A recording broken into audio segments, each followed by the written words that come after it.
चलिए फिर आज शुरू करते हैं वैज्ञानिक परिदृश्य के आगे का जो बचा हुआ भाग है। बेसिकली यहां पर एनवायरनमेंट से रिलेटेड कुछ करंट की न्यूज हैं वो दी हुई हैं, फिर डिफेंस सेक्टर से रिलेटेड जो भी महत्वपूर्ण करंट अफेयर्स की न्यूज हैं वो कंप्लीट कर लेंगे। इसके बाद हमारा जो वैज्ञानिक परिदृश्य का भाग है वो पूरा हो जाएगा। देखो यार, बहुत ज्यादा बोरिंग बना दी गई है किताब।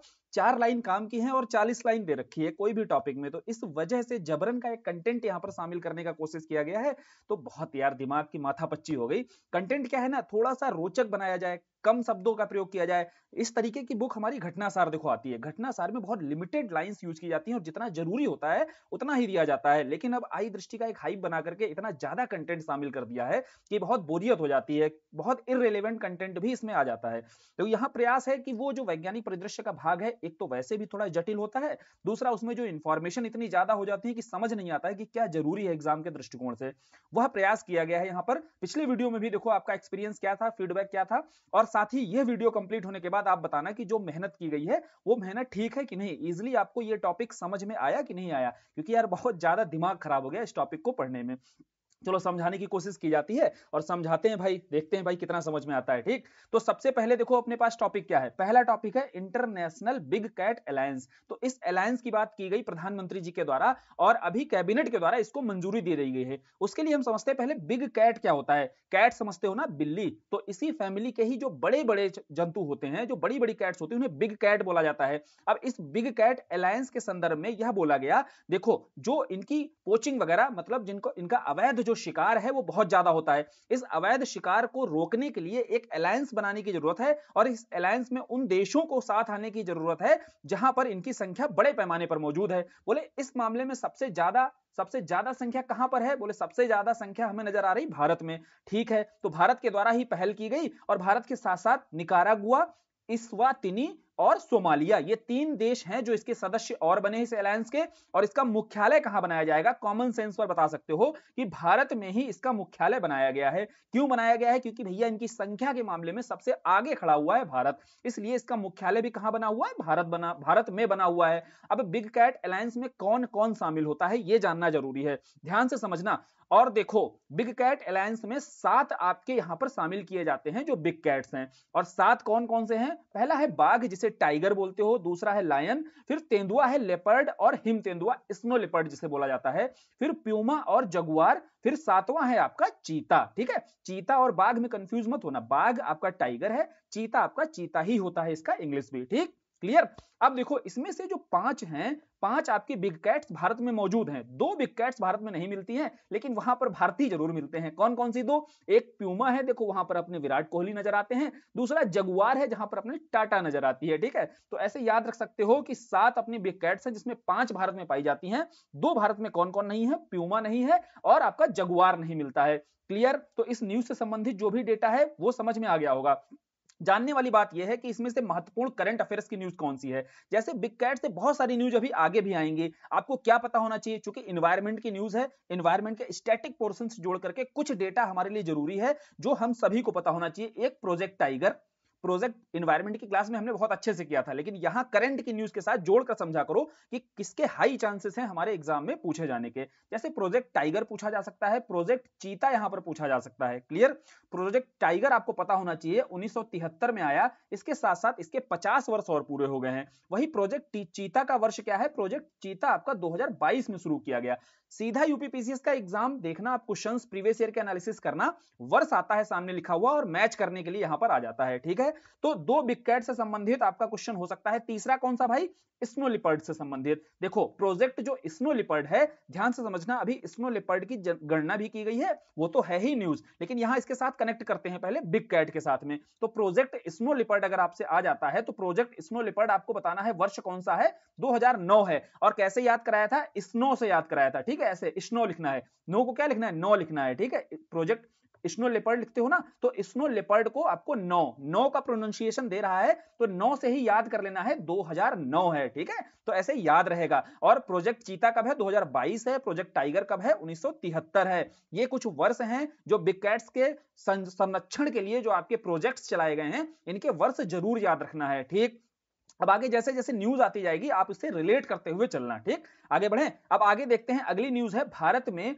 दो जो है रामसर स्थल और शामिल कर दिए गए हैं। अब रामसर स्थल के बारे में भी हमने एनवायरमेंट में बहुत अच्छे से पढ़ा था। क्या पढ़ा था कि ईरान में जगह है आपकी रामसर, यहीं पर सारे देश बैठते हैं और देखते हैं कि कुछ आर्द्र भूमियां हैं जो काफी संवेदनशील हैं, यानी कि जिनके संरक्षण की बहुत ज्यादा आवश्यकता है। उसका कारण है कि ये जो आपकी जैव विविधता है, इसके संरक्षण के लिए बहुत आवश्यक है कि इन आर्द्र भूमियों का भी संरक्षण किया जाए। तो इस संदर्भ में ही कब बैठते हैं ये लोग? 2 फरवरी 1975 को। ठीक है, ये तारीख, ये जो वर्ष है और तिथि है, जरूर याद रखनी है। कब? 2 फरवरी 1975 को। एक एक को याद होनी चाहिए, एनवायरमेंट में बहुत अच्छे से याद की थी। अब इसी 2 फरवरी को इसीलिए हम वर्ल्ड वेटलैंड डे मनाते हैं, विश्व आर्द्र भूमि दिवस मनाया जाता है। आपसे पूछेगा कब मनाया जाता है, तो 2 फरवरी को मनाया जाता है। इस बार की थीम क्या है? Wetland and human wellbeing. ठीक, याद है कि नहीं सभी को? वेटलैंड एंड ह्यूमन वेलबींग जो है इस बार की थीम है। वर्ल्ड वेटलैंड डे कब मनाया जाता है? 2 फरवरी। क्यों 2 फरवरी? क्योंकि 2 फरवरी को ही रामसर में बैठे हुए थे आर्द्र भूमि के संरक्षण के लिए। एक प्रश्न यहां से और बनता है, अभी स्टैटिक पर बात कर रहे हैं। एक प्रश्न यह बनता है कि भैया भारत कब यहां पर शामिल हुआ? तो भारत 1 फरवरी 1982 को यहां पर शामिल होता है। क्लियर? 82 है या 83 है, एक बार देख लेना। ठीक है, वर्ष 82-83 में कंफ्यूजन हो गया है, या बताओ, देखकर बताएं। एक सेकंड रुकना। एकदम ठीक है, 1 फरवरी 1982 ही है, 83 नहीं है। ठीक है, 1 फरवरी 1982 को भारत जो है इसका अनुसमर्थन कर देता है। तो बेसिकली भारत में अब न्यूज है, ये हमारे साथ में कनेक्ट करते हैं इसे। तो भारत जब समर्थन कर देता है तो अभी के समय करंट की न्यूज ये है कि वर्तमान समय में भारत में 85 टोटल वेटलैंड्स हो चुकी हैं। कितनी हो चुकी हैं? 85। अभी तक कितनी थी? 82 थी। 3 नई यहां पर शामिल हुई हैं। 14 अगस्त 2024 की न्यूज है ये। और यहां 3 कौन सी नई शामिल हुई है ये पता होना चाहिए। एक है देखो नंजरायण, एक नंजरायण आपका पक्षी अभ्यारण्य है। दूसरा आपका देखो कांझू वैली पक्षी अभ्यारण्य है। तीसरा आपका तवा जलाशय है। ठीक, ध्यान से समझना, ये ऊपर की जो दोनों है नंजरायण और कांझू वैली, किस राज्य में है? तमिलनाडु में है। सुनते चलना, एक एक न्यूज जो बताई जाएगी और सारी इसमें दी हुई है, वो सब काम की है, जो कैसे प्रश्न बनाए जा सकते हैं। पहली देखो स्टैटिक से जोड़ करके रामसर कन्वेंशन से जो प्रश्न बनेंगे वो हमने समझ लिए। वर्ल्ड वेटलैंड डे से जो क्वेश्चन बनेगा वो जान लिया। फिर भारत कब शामिल हुआ ये समझ लिया। फिर करंट पर आते हैं, टोटल 85 आपकी वेटलैंड हो चुकी हैं, एक प्रश्न यहां से बनेगा। फिर या फिर बन सकता है कि भाई कौन सी 3 नई शामिल हुई हैं, तो आपका नंजरायण और कांझू वैली, और ये दोनों कहां पर हैं? तमिलनाडु में है। तो इसके चलते अब तमिलनाडु में 16 और प्लस 2 यानी कि 18 वेटलैंड्स हो चुकी हैं। पूरे भारत के स्तर पर देखा जाए किस राज्य में सबसे ज्यादा वेटलैंड है, तो बताना है आपको तमिलनाडु में ही सबसे ज्यादा वेटलैंड्स पाई जाती हैं। फिर भैया तीसरी थी तवा। तवा किसमें? मध्य प्रदेश में मौजूद है। तो मध्य प्रदेश में अब 5 हो चुकी हैं। और तवा से याद करो, भूगोल से कनेक्ट कर लो इसको, कि तवा और बंजर ये सारी जो है नर्मदा की बाएं तट से आने वाली सहायक नदियां हैं। जियोग्राफी की क्लास अगर की होगी अच्छे से तो वहां पर ट्रिक के साथ में बताया था कि कैसे याद रखना है। ठीक, तो यही वहां पर जलाशय है, तवा जलाशय है, जिसे वेटलैंड के रूप में शामिल कर लिया गया है। तो कुल मिलाकर के 85 वेटलैंड हो चुकी हैं भारत में। अब हमें ये क्लियर हो चुका है। अब अगर पूछा जाए भाई यूपी पीसीएस का दे रहे हो तो उत्तर प्रदेश में कितनी वेटलैंड है, तो उत्तर प्रदेश में हमारी 10 वेटलैंड शामिल हैं। अब 10 वेटलैंड कौन कौन सी हैं, आ जाओ देख लेते हैं। देखो पहली है अपनी ऊपरी गंगा नदी। याद रखना क्या करता है, यूपी स्पेशल से संबंधित अगर यहां से क्वेश्चन बनाएगा तो एक तरफ वेटलैंड देगा, एक तरफ उसके डिस्ट्रिक्ट दे देगा, यानी कि किस जिले में वह जो आर्द्र भूमि है उत्तर प्रदेश की मौजूद है। जैसे आपकी ऊपरी गंगा नदी और हैदर भूमि, आर्द्र भूमि, ये तो गंगा के ऊपरी क्षेत्र में ही मौजूद है। तो कौन सा क्षेत्र? देखो बुलंदशहर, नरौरा, ये वाला जो क्षेत्र आ जाता है ना, वहीं पर ये ऊपरी गंगा और हैदरपुर, ये वेटलैंड दिखाई देगी। फिर तीसरी दी हुई है बखीरा। अब देखो ये बखीरा से क्वेश्चन बनाएगा, किस जिले में है? संत कबीर नगर। अगर नहीं याद है तो इसको लिख लेना, हालांकि यूपी स्पेशल में भी इसको बताया गया था, लेकिन यहां करंट और स्टैटिक को जोड़ करके हम समझेंगे कि एनवायरमेंट में क्वेश्चन बाहर नहीं जाना चाहिए, रेंज में ही रहना चाहिए क्वेश्चन। फिर देखो समसपुर है। अब समसपुर है अगली जो वेटलैंड है, ये किस जिले में है? तो ये हमारी रायबरेली में आती है। कहां पर है भाई? रायबरेली में। पार्वती अर्गा कहां पर है? गोंडा में है। याद है कि नहीं याद है? नहीं याद है तो इसको देखो जो लिखा जा रहा है ना, रट डालना इसको एकदम, इसी से एक क्वेश्चन आपका यूपी स्पेशल से संबंधित यहीं से मिल जाएगा। फिर समन हमारी कहां पर है? मैनपुरी में। समान भी कहीं लिखा होता है और कहीं शमन लिखा होता है, तो मैनपुरी जिले में मौजूद है। सांडी कहां पर है भाई? सांडी से ऊपर छूट गया सूर सरोवर। सूर सरोवर कहां पर है? आगरा में है। कीठम झील जिसे बोलते हो, सूर सरोवर वेटलैंड कहां है? आगरा में है। सांडी कहां पर है भाई? सांडी आपकी हरदोई डिस्ट्रिक्ट में है। वही नवाबगंज जो है उन्नाव डिस्ट्रिक्ट में है। और फिर सरसई, सरसई कहां पर है भाई? इटावा में है। सारे डिस्ट्रिक्ट हो गए क्लियर। कहां कहां पर कौन सी वेटलैंड पाई जाती है, हमें केवल जिले पता होना चाहिए। ये कोई काम के आगे की न्यूज नहीं है, ये कभी नहीं पूछी जाएगी। पूछी क्या जाएगी भाई, यूपीपीसीएस में जो ट्रेंड है उसके हिसाब से समझो, एक तरफ वेटलैंड देगा, एक तरफ जिले देगा, और मैच दी फॉलोइंग में क्वेश्चन बनाने के लिए आ जाएगा, या कहेगा कौन सा गलत मैच है। तो शमसपुर, रायबरेली, पार्वती अर्गा, गोंडा, शमान पक्षी अभ्यारण्य, ये वेटलैंड मैनपुरी में है। वहीं सूर सरोवर आगरा में है, याद कर लियो, रिवीजन हो रहा है, अगर पढ़ा होगा तो बढ़िया से रिवाइज हो रहा होगा। यहाँ पर सांडी कहां पर है भाई, हरदोई में है। नवाबगंज उन्नाव में है। वही सरसई जो है वो इटावा में मौजूद है। क्लियर, ठीक है। अब इससे वेटलैंड से संबंधित जो भी न्यूज थी वो सब क्लियर हो गई होगी। अगली जो रिपोर्ट है, इस रिपोर्ट से संबंधित देखते हैं क्या क्या जरूरी है। जैसे विश्व वायु गुणवत्ता रिपोर्ट हमारी यहां पर कवर की गई है। अब इससे क्वेश्चन क्या क्या बनाएगा। पहला प्रश्न बनता है इसका जारीकर्ता, ठीक, ध्यान से समझना। तो इसका जारीकर्ता कौन है, स्विट्जरलैंड स्थित है आपकी जो कंपनी आईक्यू एयर, क्या नाम है भाई, आईक्यू एयर के द्वारा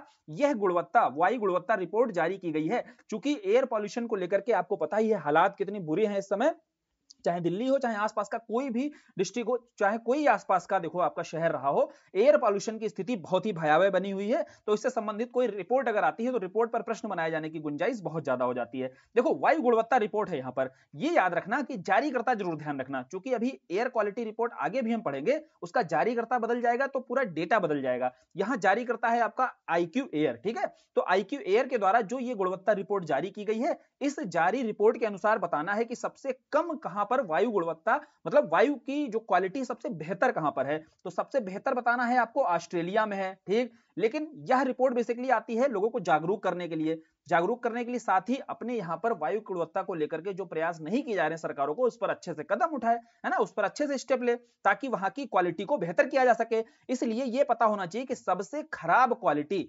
इसके अनुसार, इस रिपोर्ट के अनुसार सबसे खराब क्वालिटी किस शहर की है भाई, बेगूसराय की है, बिहार का। याद रखियो, बिहार का जो बेगूसराय है, यहां पर एयर क्वालिटी सबसे खराब है।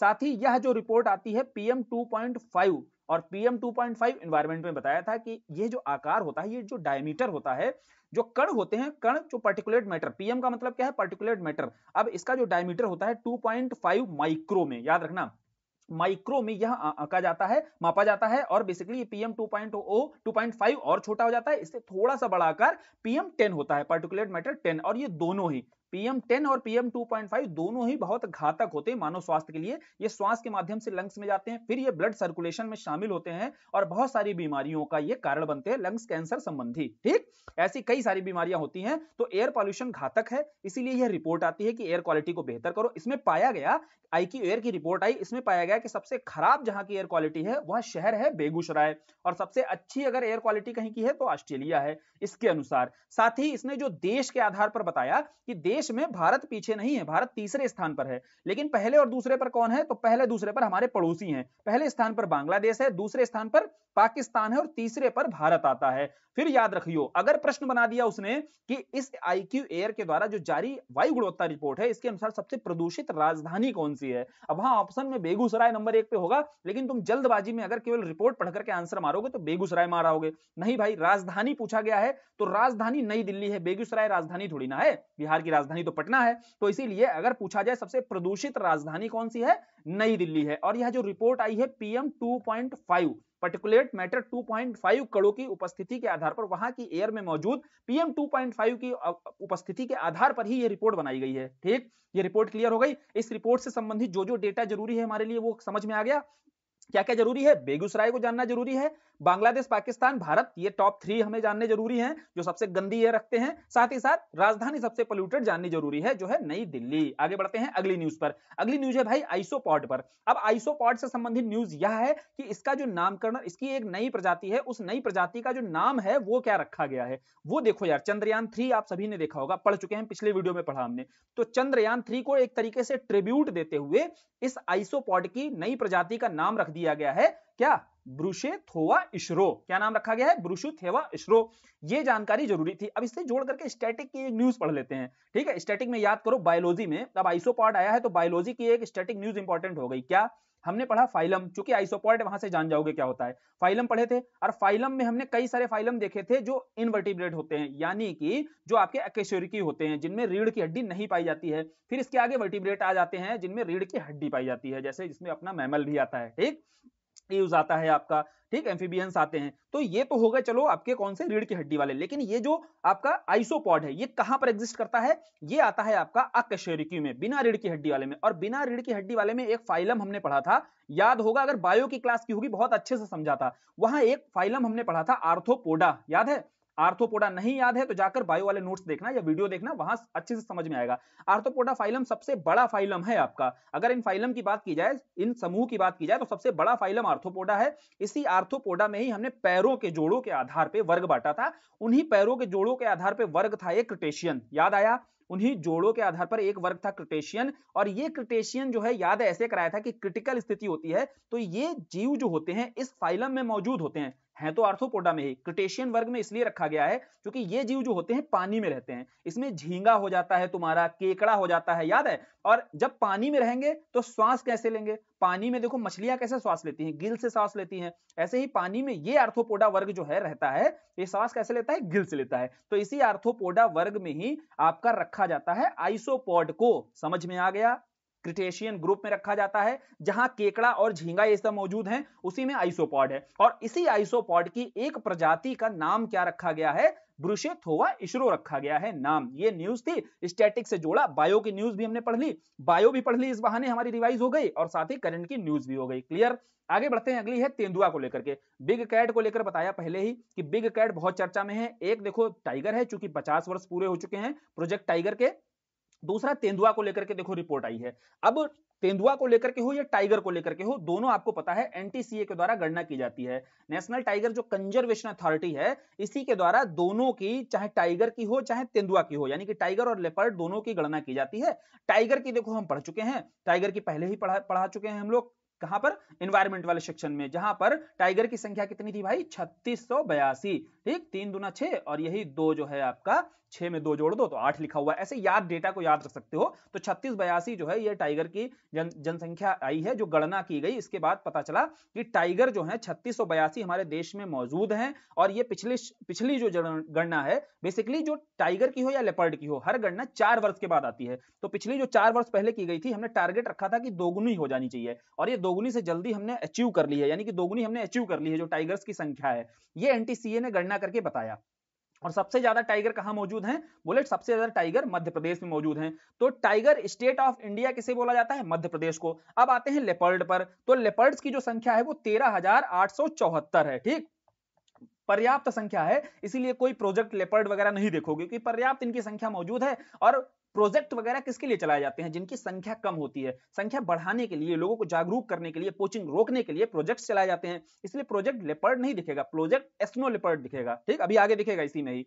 अब प्रोजेक्ट लेपर्ड नहीं दिखता है, लेकिन क्यों नहीं दिखता है? क्योंकि इसकी संख्या पर्याप्त मात्रा में है, 13,874 के आसपास तो जनसंख्या है इनकी। और ये सबसे ज्यादा कहां पर है? मध्य प्रदेश में, यह भी मौजूद है। ठीक, समझ लेना। तो यहां से न्यूज निकलकर हमारे पास क्या आई कि जो लेपर्ड स्टेट ऑफ इंडिया कौन है? वह भी मध्य प्रदेश है। और टाइगर स्टेट ऑफ इंडिया कौन है? वह भी मध्य प्रदेश है। ठीक है, ये हमने यहां से न्यूज निकाल ली। अब आगे बढ़ते हैं तो उत्तर प्रदेश की स्थिति देख लेते हैं। उत्तर प्रदेश में लेपर्ड्स कितने हैं? 371 हैं। बस इतना याद रखना कि उत्तर प्रदेश में तेंदुए कितने हैं? 371 तेंदुए आपके उत्तर प्रदेश में मौजूद हैं। अगली न्यूज, लेपर्ड्स के साथ साथ स्नो लेपर्ड्स को भी यही खींच देते हैं। स्नो लेपर्ड की पहली बार गणना की गई और यह पाया गया कि स्नो लेपर्ड्स की संख्या कितनी है भारत में? 718। याद करने का बहुत बढ़िया तरीका है, 7 और 1 8 जोड़ दो, 7 और 1 जोड़ दो, कितना होता है? 8 होता है। यही देखो स्नो लेपर्ड हैं। क्या भैया? स्नो लेपर्ड हैं। 7 और 1 8 जोड़ के, 7 और 1 जोड़ोगे 8 होता है, तो 718 लिख गया। और यही 718 जो है हमारे स्नो लेपर्ड्स की संख्या है। ये पहली बार देखो ये गणना की गई है। और स्नो है, देखो अब स्नो है तो कहां पर पाया जाएगा? बर्फीले क्षेत्र में। तो हिमालय का जो बर्फीला क्षेत्र होता है, स्नो लेपर्ड्स वगैरह की संख्या वहीं पर मौजूद होगी। तो कॉमन सेंस पर भी अगर अपने पास आएगा तो यही पहली बात, तो जो ऑप्शंस बनाए जाएंगे वो सारे ऊपर के ही दिए जाएंगे जो हिमालयी क्षेत्र में होंगे। तो अब ऐसे भी बता सकते हो कि सबसे ज्यादा जो संख्या है लद्दाख के क्षेत्र में है। अकेले 718 में से 477 कहां मौजूद है? लद्दाख में मौजूद है, फिर उत्तराखंड में है, फिर हिमाचल प्रदेश में है। यहां गलती करा सकता है, टॉप 3 देकर के गलती कराएगा, क्योंकि लद्दाख के बाद में हमें लगेगा कि भाई हिमाचल प्रदेश में हो सकता है। लेकिन लद्दाख के बाद में कौन है भाई? उत्तराखंड है, उत्तराखंड के बाद हिमाचल है, तो लद्दाख में ही लेह है, लेह से ना याद रख के तुम लूह याद रखो। क्या याद रखो? लूह याद रखो। तो ये कोड है अपना लूह, तो इससे टॉप 3 हमारे स्नो लेपर्ड वाले याद हो जाएंगे, लद्दाख, उत्तराखंड और हिमाचल प्रदेश। ठीक है, फिर आगे बढ़ते हैं। तो आगे बढ़ने के साथ देखो 2009 में स्नो लेपर्ड, स्नो कैसे याद रखना? स्नो, 9 से 2009, तो ये याद हो गया वर्ष इसका। आगे न्यूज दी हुई है कि 23 अक्टूबर को हम क्या मनाते हैं? अंतरराष्ट्रीय हिम तेंदुआ दिवस मनाते हैं। ये एकदम रट डालना, तारीख क्या है? 23 अक्टूबर, और 23 अक्टूबर को ही हम अंतरराष्ट्रीय हिम तेंदुआ दिवस मनाते हैं। चूंकि स्नो लेपर्ड हमारा बहुत चर्चा में रहा है, तो स्नो लेपर्ड से संबंधित प्रश्न अपने एग्जाम में देखने को मिल सकता है। अगली देखो, फिर एयर क्वालिटी पर एक रिपोर्ट आती है, लेकिन ये जो एयर क्वालिटी पर रिपोर्ट आई है, ये क्रिया के द्वारा आई है। और क्रिया क्या है? Centre for research on energy and clean air. ठीक है, तो ये centre for research on energy and clean air पर ये रिपोर्ट देता है। इस रिपोर्ट के अनुसार यह पाया गया कि सबसे प्रदूषित शहर कौन सा है? मेघालय का बर्नीहाट। ध्यान रखियो, आईक्यू एयर के अनुसार सबसे प्रदूषित शहर कौन सा है, इसीलिए बोला ना, ये पहले गौर से प्रश्न पढ़ लेना कि किसके अनुसार पूछा गया है। अब आईक्यू एयर के अनुसार पूछा गया है, तो वहां बर्नीहाट नहीं मारना है। आईक्यू एयर के अनुसार अगर पूछा गया है तो बेगूसराय सबसे प्रदूषित शहर है। लेकिन वहीं अगर पूछा जाए क्रिया के अनुसार सबसे प्रदूषित शहर, तो बताना है बर्नीहाट है, मेघालय में मौजूद है। सबसे प्रदूषित शहर बर्नीहाट है। और ये जो आंकड़े निकाले जाते हैं पीएम 2.5 और पीएम 10, यानी कि जो दोनों ही घातक हैं, वहां पर जो रिपोर्ट आई थी मात्र पीएम 2.5 को शामिल किया गया था। यहां जो एयर क्वालिटी देखी जाती है पीएम 2.5 और पीएम 10 दोनों को शामिल किया जाता है। इसके आधार पर यह पाया गया सबसे ज्यादा प्रदूषित जो शहर है वो हमारा बर्नीहाट है, मेघालय में जो मौजूद है। और यही एक रिपोर्ट और आती है कि बिहार के जो है 19 शहर अकेले इसमें शामिल हैं। पीएम अगर देखा जाए पीएम 10 के अगर लेवल पर देखा जाए तो बिहार के अकेले ही 50 में से 19 शहर शामिल हैं। फिर पूछा जाए उत्तर प्रदेश से कितने हैं, तो उत्तर प्रदेश से 7 शहर हैं जो इन प्रदूषित शहरों की सूची में शामिल है। ये एक जानकारी के लिए था। बाकी जरूरी क्या है जानना अपने लिए? जरूरी यह है कि पीएम 10 के आधार पर पहले देखो कि कौन से टॉप 3 हैं जो सबसे ज्यादा प्रदूषित हैं। तो बर्नीहाट तो हमें पता है, फिर बेगूसराय जो वहां पर टॉप कर रहा था, यहां दूसरे नंबर पे है, और तीसरे नंबर पे उत्तर प्रदेश का कोई शहर है तो अपने लिए हो जाता है महत्वपूर्ण। और उत्तर प्रदेश का कौन है? ग्रेटर नोएडा। अभी के समय एक्यूआई चेक करोगे तो ग्रेटर नोएडा का भी बहुत बुरा एक्यूआई दिल्ली के आसपास ही रहता है। तो अगर शहरों के आधार पर देखा जाए तो सबसे ज्यादा प्रदूषित शहर कौन से हैं क्रिया के अनुसार, यानी कि इस क्रिया आप शॉर्ट फॉर्म में समझ रहे हो ना, सेंटर फॉर रिसर्च। ठीक है, ये देखो अब शॉर्ट में बार बार उसको नहीं, शॉर्ट में एक बार बोला जाएगा, पहले देखो इसका फुल फॉर्म बता दिया गया है। अब क्रिया के अनुसार अगर पूछा जाए सबसे ज्यादा पोल्यूटेड अगर शहर 3 कौन से हैं, तो पहला देखो बर्नीहाट, फिर बेगूसराय, फिर तीसरा है अपना ग्रेटर नोएडा। ठीक, ये 3 हैं। अब वही पीएम 2.5 के अनुसार अगर पूछा जाएगा तो सबसे ज्यादा पोल्यूटेड यहां भी बर्नीहाट है, फिर बेगूसराय है, लेकिन यहां ग्रेटर नोएडा नहीं है, यहां पर दिल्ली आ जाता है। क्या आ जाता है भाई? दिल्ली आ जाता है। ठीक, आगे बढ़े। अगली न्यूज क्या है? अगली न्यूज है भारत का पहला डार्क स्काई पार्क। ये घटनासार में भी कवर की थी, इसको समझ लेते हैं। देखो डार्क स्काई पार्क की बात की जा रही है, गौर से सुनियो। डार्क स्काई पार्क अगर पूछा जाए, वही डार्क स्काई अगर रिजर्व पूछा जाए, दोनों आपसे एग्जाम में घुमा के पूछे जा सकते हैं। क्योंकि पहला डार्क स्काई रिजर्व भी बनाया गया है। कहां बनाया गया है? वो लद्दाख में बनाया गया है, लद्दाख के हॉनले में। हॉनले में पढ़ी होगी, बहुत सारी वेधशालाएं हैं, बहुत सारी वेधशालाएं वहां पर लगाई गई हैं।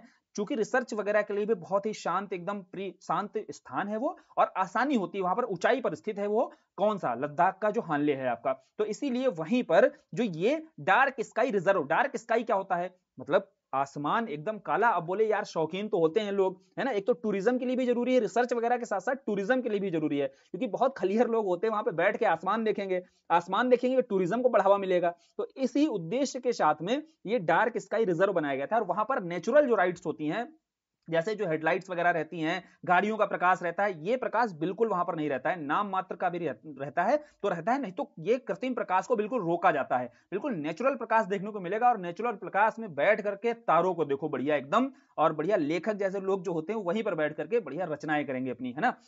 अब आगे बढ़ते हैं। तो ये डार्क स्काई रिजर्व समझ में आ गया, कहां बनाया गया है? हानले में बनाया गया है, लद्दाख में। लेकिन न्यूज क्या है हमारी? न्यूज है डार्क स्काई पार्क। अब ये डार्क स्काई पार्क कहां पर? तो सेम वही कॉन्सेप्ट, यहां भी जो नेचुरल लाइट से केवल दिखाई देगी, कोई आर्टिफिशियल लाइट नहीं दिखाई देगी। तो ये कहां पर है? ये पेंच, आपका जो पेंच अभ्यारण्य है, तो पेंच बाघ अभ्यारण्य, पेंच टाइगर रिजर्व में ही ये पहला डार्क स्काई पार्क बनाया जा रहा है। क्लियर? अब भारत का तो पहला है, लेकिन एशिया का ये 5वां है। ये फैक्ट याद रखियो, एशिया का ये 5वां है डार्क स्काई पार्क। एशिया में इससे पहले 4 डार्क स्काई पार्क और इसी तरीके के मौजूद हैं। लेकिन अगर डार्क स्काई रिजर्व के मामले में देखा जाए तो वो लद्दाख में है, और डार्क स्काई पार्क कहां बनाया जा रहा है? पेंच टाइगर रिजर्व में बनाया जा रहा है। ठीक, जो न्यूज जरूरी थी वो बता दी और उतना ही देखो हाईलाइट कर दिया गया है, उतना ही आपको हाईलाइट कर लेना है अपनी बुक में और इतना ही समझना है अच्छे से। न्यूज क्या जरूरी है वो समझते चलो, क्या डेटा जरूरी है अपने लिए। फिर नीलगिरी तहार पर आते हैं। देखो नीलगिरी कहां पर मौजूद है? तमिलनाडु में।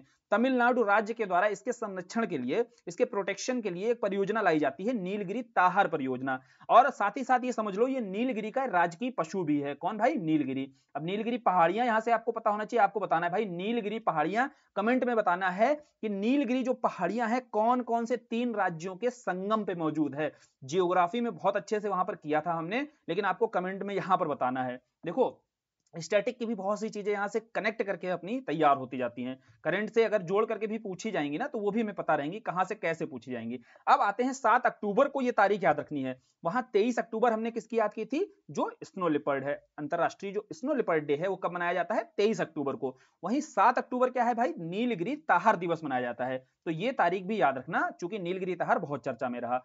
अब ये हो गई इन्वायरमेंट की अपडेट्स जो थी पिछले 1 वर्ष की, जो अपने मैगजीन में कवर की गई थी वो सारी हमने कवर कर ली। जो जरूरी न्यूज थी वो हमने देख ली है यहां पर और इजिली आपको समझ में आ गई होंगी। ठीक, अब आते हैं डिफेंस पर। बहुत टेढ़ा टॉपिक है, चलो इसको अच्छे से करते हैं। जरूरी जरूरी चीजें समझते चलना, बहुत ज्यादा ओवरबर्डन मत करने की कोशिश करना अपने आप को कि भाई सारी इंफॉर्मेशन जरूरी नहीं है हमारे लिए वही जरूरी है। और ये समझना जरूरी है कि इंटेंट क्या रहता है, आयोग का अपने क्वेश्चन कैसे बनाए जाते हैं, बस उस हिसाब से टॉपिक को पढ़ लिया जाए और समझ अपनी विकसित कर ली जाए। तो पहला टॉपिक है देखो जोरावर। जोरावर क्या है? हल्का आपका युद्धक टैंक है। देखो जो इंडियन लाइट टैंक है, बेसिकली हमारे पास जो टैंक मौजूद हैं अर्जुन जैसे बहुत भारी भारी टैंक हैं। अब ये भारी भारी टैंक होते हैं तो अब बाउंड्री पर जैसे चाइना के साथ कोई विवाद होता है, एलएसी आपको पता है, देखो ये इस तरीके से ये जो एलएसी वाली सीमा होती है यहां पर भारी जो टैंक होते हैं ये नहीं पहुंच पाते हैं, तो यहां भारत को बैकफुट पर आ जाता है। तो इसके लिए सबसे जरूरी है कि हमारे पास हल्के टैंक होने चाहिए। हल्के युद्धक टैंक के संदर्भ में ही जो ये जोरावर है ये भारत के लिए बहुत महत्वपूर्ण भूमिका निभा सकता है। और ये जोरावर किसके द्वारा तैयार किया गया है? लार्सन एंड टुब्रो और डीआरडीओ के द्वारा। किसके द्वारा? Larsen and Toubro plus DRDO के द्वारा ये हल्का जो युद्धक टैंक है इसका निर्माण किया गया है। नाम क्या है? जोरावर। जोरावर जो है पहले फ्रंट पर लड़ने वाले हमारे एक सैनिक थे जिनके नाम पर ही डोगरा जनरल थे जोरावर सिंह। इनके नाम पर ही इस टैंक का नाम, इस हल्के टैंक का नाम रखा गया है जोरावर। ठीक, क्लियर? ये न्यूज क्लियर हो गई। आगे बढ़ते हैं, इसका निर्माण किसने किया ये जरूरी है और जोरावर का क्या महत्व है ये समझ लिया हमने। इससे हमारे लिए न्यूज भी इंपॉर्टेंट हो गई और समझ में भी आ गई। फिर VLSRSAM। अब ये SAM क्या है? SAM है सरफेस टू एयर मिसाइल। ठीक, समझना। शैम का मतलब क्या है भाई? Surface to air missile. और VL है आपका vertical launch. Vertical launch short range surface to air missile है, या ध्यान से समझियो, शॉर्ट रेंज मतलब कम दूरी के लिए जो आपकी यह मिसाइल है और ये जाएगी कैसे? सरफेस से एयर की ओर। पूछ सकता है भाई सतह से हवा पर मार करेगी, प्रश्न ऐसे ही बनाया जाता है, सतह से हवा पर मार करेगी या हवा से सतह पर। अगर ऑप्शन सेट करेगा तो ऑप्शन जस्ट अपोजिट कर देगा। तो VLSRSAM जो है इसका सफल परीक्षण कर लिया गया है डीआरडीओ के द्वारा और ये सरफेस से एयर पर मार करेगी, साथ ही ये शॉर्ट रेंज की मिसाइल है। क्लियर? बस इससे ज्यादा इसमें जरूरी नहीं है जानना। आगे अगली न्यूज ये देखो महत्वपूर्ण है, मालपे और मुल्की को लेकर के। देखो INS मालपे और INS मुल्की का जलावतरण किया गया है, लेकिन ये जलावतरण करने से ज्यादा जरूरी है कि यहां पर जो दिया हुआ है ASWC anti submarine warfare shallow water craft. Basically ये क्या है ये जानो भाई। ये देखो ये एक समझौता हुआ एंटी सबमरीन वारफेयर के तैयार करने को लेकर के, और किसके बीच? 2 तरीके के समझौते हुए। कौन कौन से किसके किसके साथ समझौते हुए अभी आगे और आएगा, पहले यहां पर हम देख लेते हैं कोचीन शिपयार्ड्स के साथ में। देखो कोचीन शिपयार्ड्स जो लिमिटेड है इसके द्वारा ये वेसल्स वगैरह तैयार किए जाते हैं, बनाए जाते हैं, पनडुब्बियां बनाई जाती हैं। अब इसके लिए रक्षा मंत्रालय ने समझौता किया। समझौता करने के दौरान ये कहा कि आप जो है 8 जो है एंटी सबमरीन जो पनडुब्बियां हैं, एंटी सबमरीन पनडुब्बियां ऐसे समझो, एंटी सबमरीन कॉर्वेट बनाकर दोगे। अब बताओगे भैया कॉर्वेट क्या होता है, यहां जान लो। देखो सबसे पहले होता है कॉर्वेट, फिर आते हैं फ्रिगेट, ये सारे शब्द आएंगे भी। कॉर्वेट होता है, फिर फ्रिगेट होता है, फिर डिस्ट्रॉयर होता है, फिर आपका एयरक्राफ्ट आपका कैरियर होता है। अब यार ये पल्ले नहीं पड़ रहा होगा कि ये क्या नाम बताए जा रहे हैं ना। कॉर्वेट, फ्रिगेट, क्या होता है? कॉर्वेट, फ्रिगेट, और तीसरा डिस्ट्रॉयर, और फिर एयरक्राफ्ट कैरियर। तो समझो ध्यान से, एयरक्राफ्ट कैरियर क्या होते हैं? बहुत बड़े बड़े शिप, जो बिल्कुल आसान भाषा में समझो, एयरक्राफ्ट कैरियर जो बहुत बड़े बड़े शिप होते हैं वो आपके एयरक्राफ्ट कैरियर होते हैं जिस पर बहुत सारे आप लैंड्स वगैरह भी कर सकते हो, है ना, कोई भी शिप्स प्लेन्स वगैरह को लैंड करा सकते हो, या यहाँ से कोई भी उड़ान वगैरह भी भरते हैं आप, नेवल नेवल के पास देखते होगे, अपनी नौसेना को देखते होगे। तो ये तो हो गए बड़े बड़े जो शिप्स होते हैं, वो होते हैं एयरक्राफ्ट कैरियर। अब इन्हीं एयरक्राफ्ट कैरियर के पास थोड़े छोटे आकार की, इनकी तुलना में जो छोटे आकार के शिप होते हैं, इन्हें बोला जाता है डिस्ट्रॉयर। बेसिकली ये इनकी सुरक्षा के लिए आसपास आपने देखा होगा, तो इनकी सुरक्षा के लिए आसपास डिस्ट्रॉयर रहते हैं, एनिमी वगैरह की जो भी शिप्स वगैरह रहते हैं उनको डिस्ट्रॉय करने का काम करते हैं, इसीलिए इनको डिस्ट्रॉयर बोला जाता है। फिर इनसे जो छोटे आकार के थोड़े होते हैं शिप, उन्हें फ्रीगेट बोला जाता है। ठीक, ध्यान से समझियो, आकार के आधार पर ही ये नामकरण किया जाता है बस।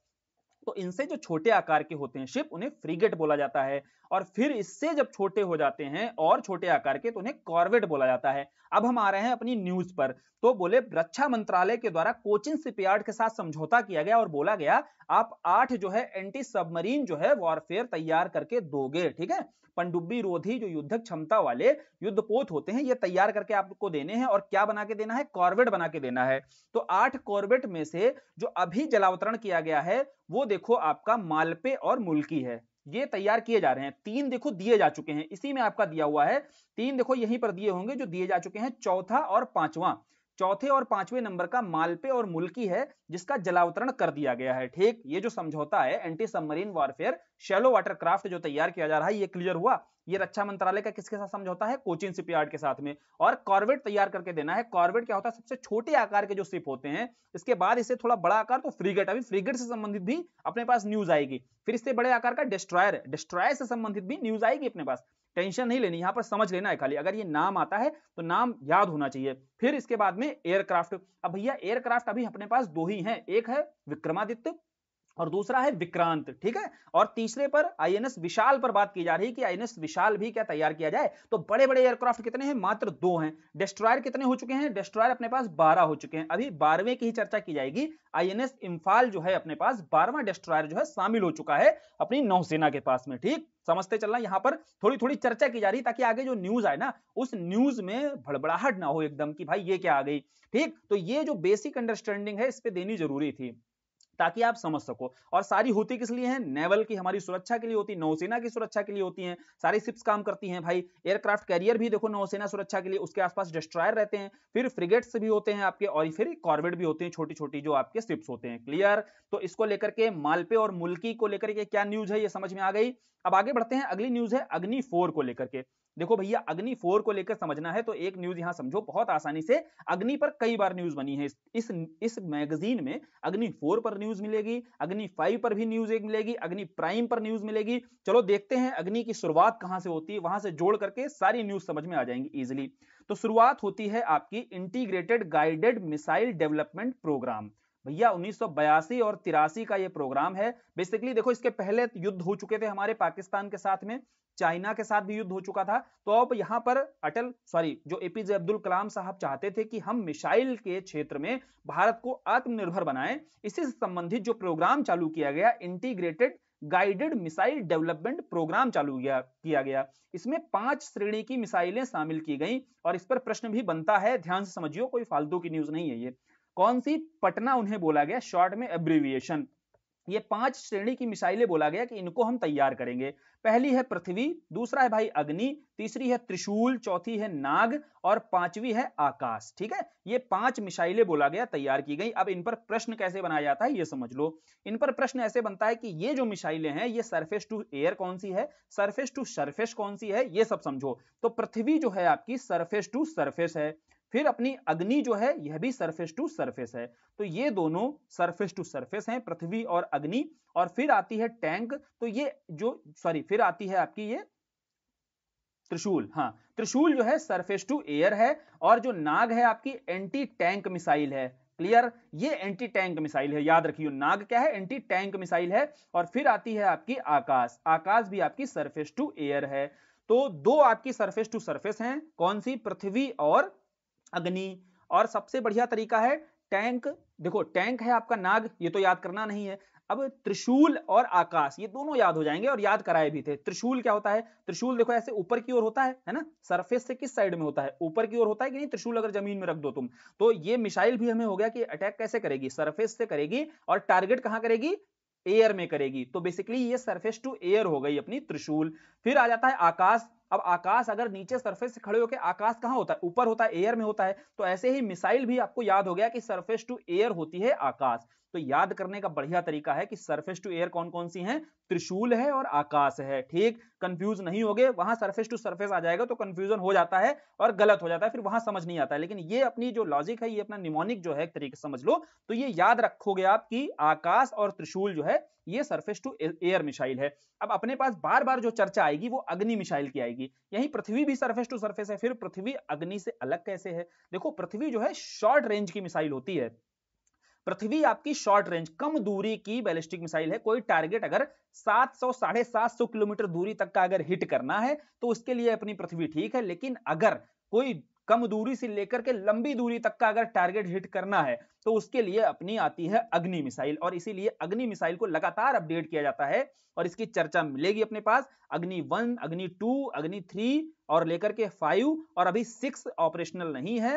6 का अभी देखो उस पर कार्य चल रहा है, परीक्षण चल रहा है, और अभी 5 जो है अपने पास अग्नि 5 तक की सीरीज आ चुकी है और ये पूरी की पूरी ऑपरेशनल है सारी की सारी। ठीक, इसमें जो जो चर्चा आएगी वो समझते चलेंगे। तो शुरुआती स्तर पर देखो अग्नि 1 थोड़ी कम मारक क्षमता की शॉर्ट रेंज वाली होगी। जैसे जैसे बढ़ते चले जाओगे तो वैसे वैसे उसकी मारक क्षमता बढ़ती चली जाएगी। अब अग्नि 4, जैसे यहां पर न्यूज क्या है भाई, अग्नि 4 की है। ठीक, ध्यान से समझते चलियो, एकदम रिलेट करेगा इससे। अब यहां अग्नि 4 है, अब 4 है इसीलिए रखा गया ताकि यह मारक क्षमता भी इसी आधार पर तय की गई 4000, जो ऑफिशियली बताई जाती है 4000। वैसे अग्नि 5 की है, इसकी 5 है तो इसमें 3 जीरो आगे लगा दो, इसकी मारक क्षमता 5000 बताई जाती है। अब कोई पूछे ये सरफेस टू सरफेस है कि सरफेस टू एयर, बताना है भैया ये सरफेस टू सरफेस है। ठीक, अग्नि और पृथ्वी ये दोनों सरफेस टू सरफेस हैं, बाकी जो सरफेस टू एयर है ये हमें पता है। तो पटना जो है एब्रिविएशन याद रखियो, क्या था ये, क्यों आया था, ये समझ में आ गया। अब अग्नि 4 हमें समझ में आ गया कि अग्नि 4 जो है अपनी इंटरमीडिएट रेंज बैलिस्टिक मिसाइल है, तो इसकी मारक क्षमता 4000 होती है। साथ ही जो मारक क्षमता के आधार पर ही देखो तय किया जाता है ये इंटरमीडिएट बैलिस्टिक मिसाइल है। बैलिस्टिक मिसाइल क्या होता है ये जानते हो? देखो बैलिस्टिक मिसाइल समझ लो, यहाँ पर ये पृथ्वी है और ये पृथ्वी का वायुमंडल है। अब बैलिस्टिक मिसाइल से कोई जैसे टारगेट अगर छोड़ा जाता है, ठीक, तो वह मिसाइल पहले वायुमंडल के बाहर जाती है, एटमॉस्फेयर के बाहर जाती है, और बाहर जाने के बाद में पैराबोलिक कंडीशन में आ जाती है, यानी कि परवलयाकार एक जो दिशा है वो तय करती है। ठीक, पहले कहां जाएगी, पहले एटमॉस्फेयर के बाहर जाएगी और फिर जाकर के वो हिट करती है सरफेस पर कोई भी टारगेट जो होता है। तो इस तरीके से सरफेस से ही छोड़ी जाती है, और कहीं सरफेस पर कोई टारगेट होता है और प्री डिटरमाइंड देखो यहां पर टारगेट सेट कर दिया जाता है, यानी कि जब ये छोड़ी जाती है तो वह तभी टारगेट को सेट कर दिया जाता है। और टारगेट सेट करने के बाद में इसी कारण से सीधे बोला जाता है कि दागो और भूल जाओ, यानी उसके बाद आप कुछ नहीं कर सकते हो, भूल जाओ आप, है ना, सीधा वो टारगेट को हिट करेगी। ये जो बैलिस्टिक मिसाइल्स होती हैं, बैलिस्टिक मिसाइल का कॉन्सेप्ट यही होता है कि पहले ये क्या करती है, एटमॉस्फेयर के बाहर जाती हैं और फिर नीचे आती हैं, पृथ्वी के गुरुत्वाकर्षण के चलते जो टारगेट सेट किया जाता है उस टारगेट सेट के अनुसार ही वहीं पर अटैक करती हैं। ये बैलिस्टिक मिसाइल का पूरा कॉन्सेप्ट होता है। इसी के साथ एक क्रूज मिसाइल होती है, वो भी चर्चा आएगी। क्रूज कौन सी है, ब्रह्मोस तो जानते होगे, ब्रह्मोस की चर्चा आएगी, यही जान लो। क्रूज क्या होता है, या पृथ्वी है तो क्रूज मिसाइल जो होती है इसकी सरफेस के बहुत नजदीक चलती हैं। ठीक, ये बैलिस्टिक वाला कॉन्सेप्ट नहीं है इसमें, ये बैलिस्टिक मिसाइल से अलग है और ये सरफेस के काफी नजदीक चलती है क्रूज मिसाइल, और ये हिट करती है टारगेट को सरफेस पर ही, और नजदीक रहती है तो रडार से भी ये बच जाती है। साथ ही ये देखो सुपरसोनिक स्पीड पर चलती है, और जो रशिया के पास क्रूज मिसाइल है वो हाइपरसोनिक स्पीड पर चलती है। हाइपरसोनिक मतलब जो 5 मैक से ज्यादा स्पीड हो जाती है, और मैक क्या होता है, जैसे ध्वनि की चाल ये समझ लो 1 मैक होती है। ठीक, अब इससे जितनी ज्यादा होगी, जैसे इससे 5 मैक है तो यानी कि 5 गुनी ज्यादा, और 5 मैक से ऊपर अगर स्पीड हो जाती है ना किसी भी ऑब्जेक्ट की तो वो हाइपरसोनिक कहलाती है, और 5 से कम है तो वो आपकी सुपरसोनिक स्पीड होती है। क्लियर? तो इसीलिए भारत के पास जो क्रूज मिसाइल है वो 2.5 से 2.8 के आसपास अराउंड जो है अपनी मैक स्पीड रहती है। तो अपने पास सुपरसोनिक ब्रह्मोस है जो क्रूज मिसाइल है। चलती कैसे है, सरफेस के पैरेलल, काफी निकट दूरी पे सरफेस से चलती है ये।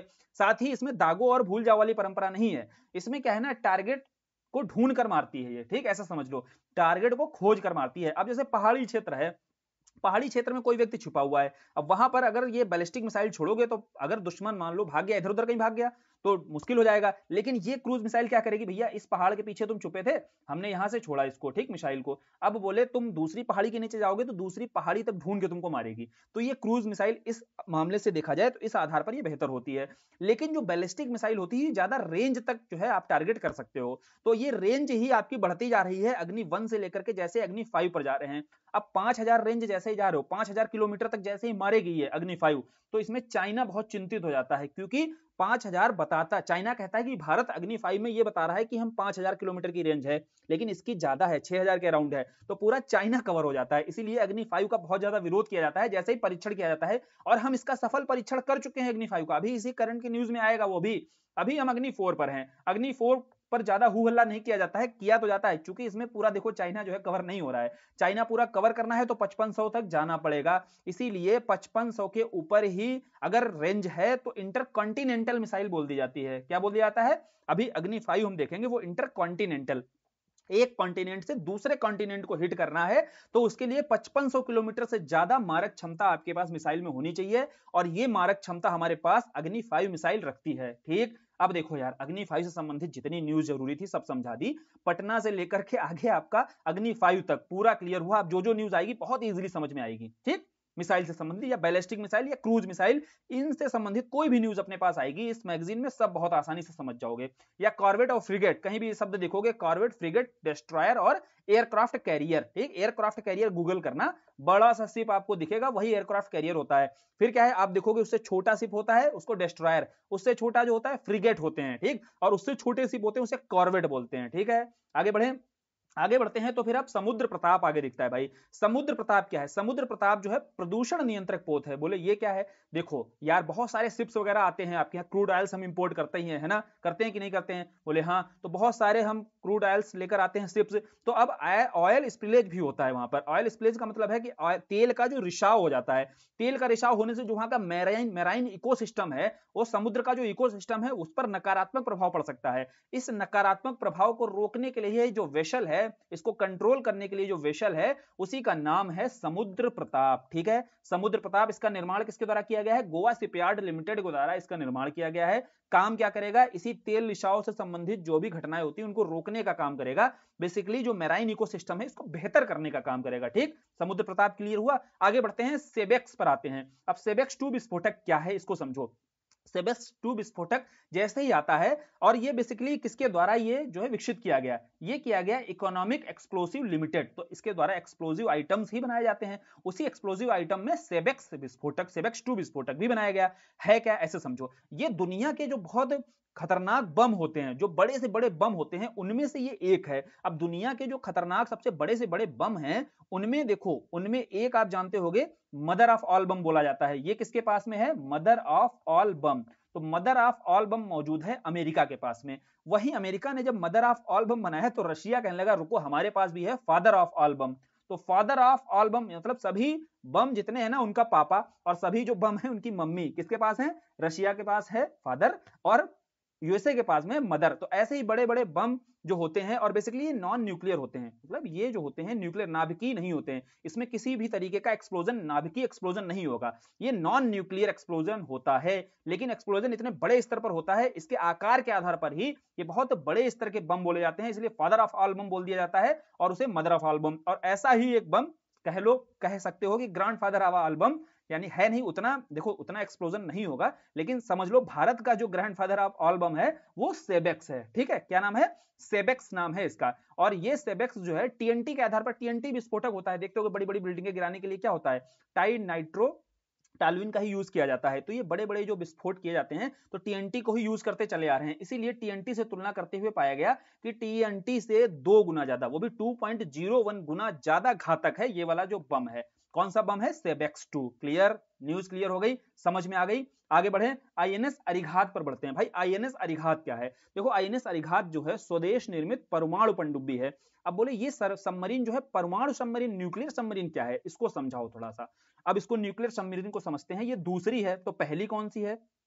पहले थोड़ा सा साफ कर लेते हैं, फिर उसके बाद में पहली भी देख लेते हैं। ठीक, देखो ये अरिघात है, यहां पर ये दूसरी है, पहली कौन सी? अरिहंत है, और ये दूसरी क्या है? परमाणु पनडुब्बी है। ध्यान से देखो, दूसरी स्वदेशी परमाणु पनडुब्बी। अब परमाणु पनडुब्बी, न्यूक्लियर पनडुब्बी का मतलब समझते हैं। देखो जल होता है ना, जल के भीतर क्या रहती हैं? सबमरीन्स रहती हैं। जल के भीतर देखा होगा सबमरीन्स, पनडुब्बियां घूमती रहती हैं, लेकिन ये जो होती है सारी डीजल सबमरीन्स होती हैं। अब डीजल सबमरीन्स हैं तो ईंधन भैया इनमें डीजल जलता है, और डीजल जलने के लिए क्या चाहिए होता है? ऑक्सीजन चाहिए होती है। ऑक्सीजन लेने के लिए पनडुब्बियां कहाँ आती हैं? देखोगे पानी के ऊपर आती हैं। पानी के ऊपर आती हैं तो दुश्मन वगैरह इसी ताड़ में रहते हैं कि कैसे पानी के ऊपर आए, कैसे टारगेट कर दिया जाए। ठीक है, तो अपने लिए भी दिक्कत वाली बात है ना, ऐसी पनडुब्बी जो बाहर आती है, क्योंकि बाहर आना ही पड़ेगा उसको।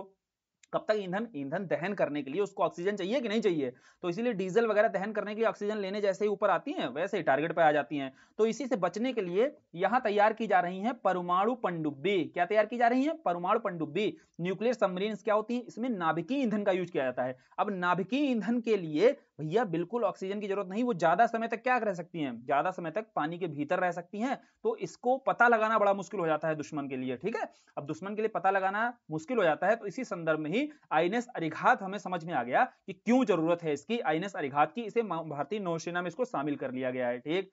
साथ ही इस पनडुब्बी पर ध्यान रखियो, ये पनडुब्बी जल के भीतर रहेगी, साथ ही इस पर बैलिस्टिक मिसाइल्स भी रहती हैं, और इस पर जो बैलिस्टिक मिसाइल है वो K-15 है, ठीक। ये भी ध्यान रखियो, इस पर जो बैलिस्टिक मिसाइल यूज की जा रही वो K-15 है, जिसकी रेंज कितनी है? 750 किलोमीटर है। वैसे तो 1500 किलोमीटर है, लेकिन यहां जो दिया हुआ है उसके हिसाब से समझो 750 किलोमीटर इस बैलिस्टिक मिसाइल की रेंज है, और ये टारगेट कर सकती है, ठीक। ये टारगेट कर सकती है बैलिस्टिक मिसाइल। अब जब बोल रहा हूं तो समझ में आ रहा होगा कि बैलिस्टिक मिसाइल क्या होता है, ठीक है। अब देखो यहां पर हमने समझ लिया कि ये जो आईएनएस अरिघात है, और पहली कौन सी थी परमाणु पनडुब्बी? वो थी आईएनएस, कौन सी? आईएनएस अरिहंत, ठीक।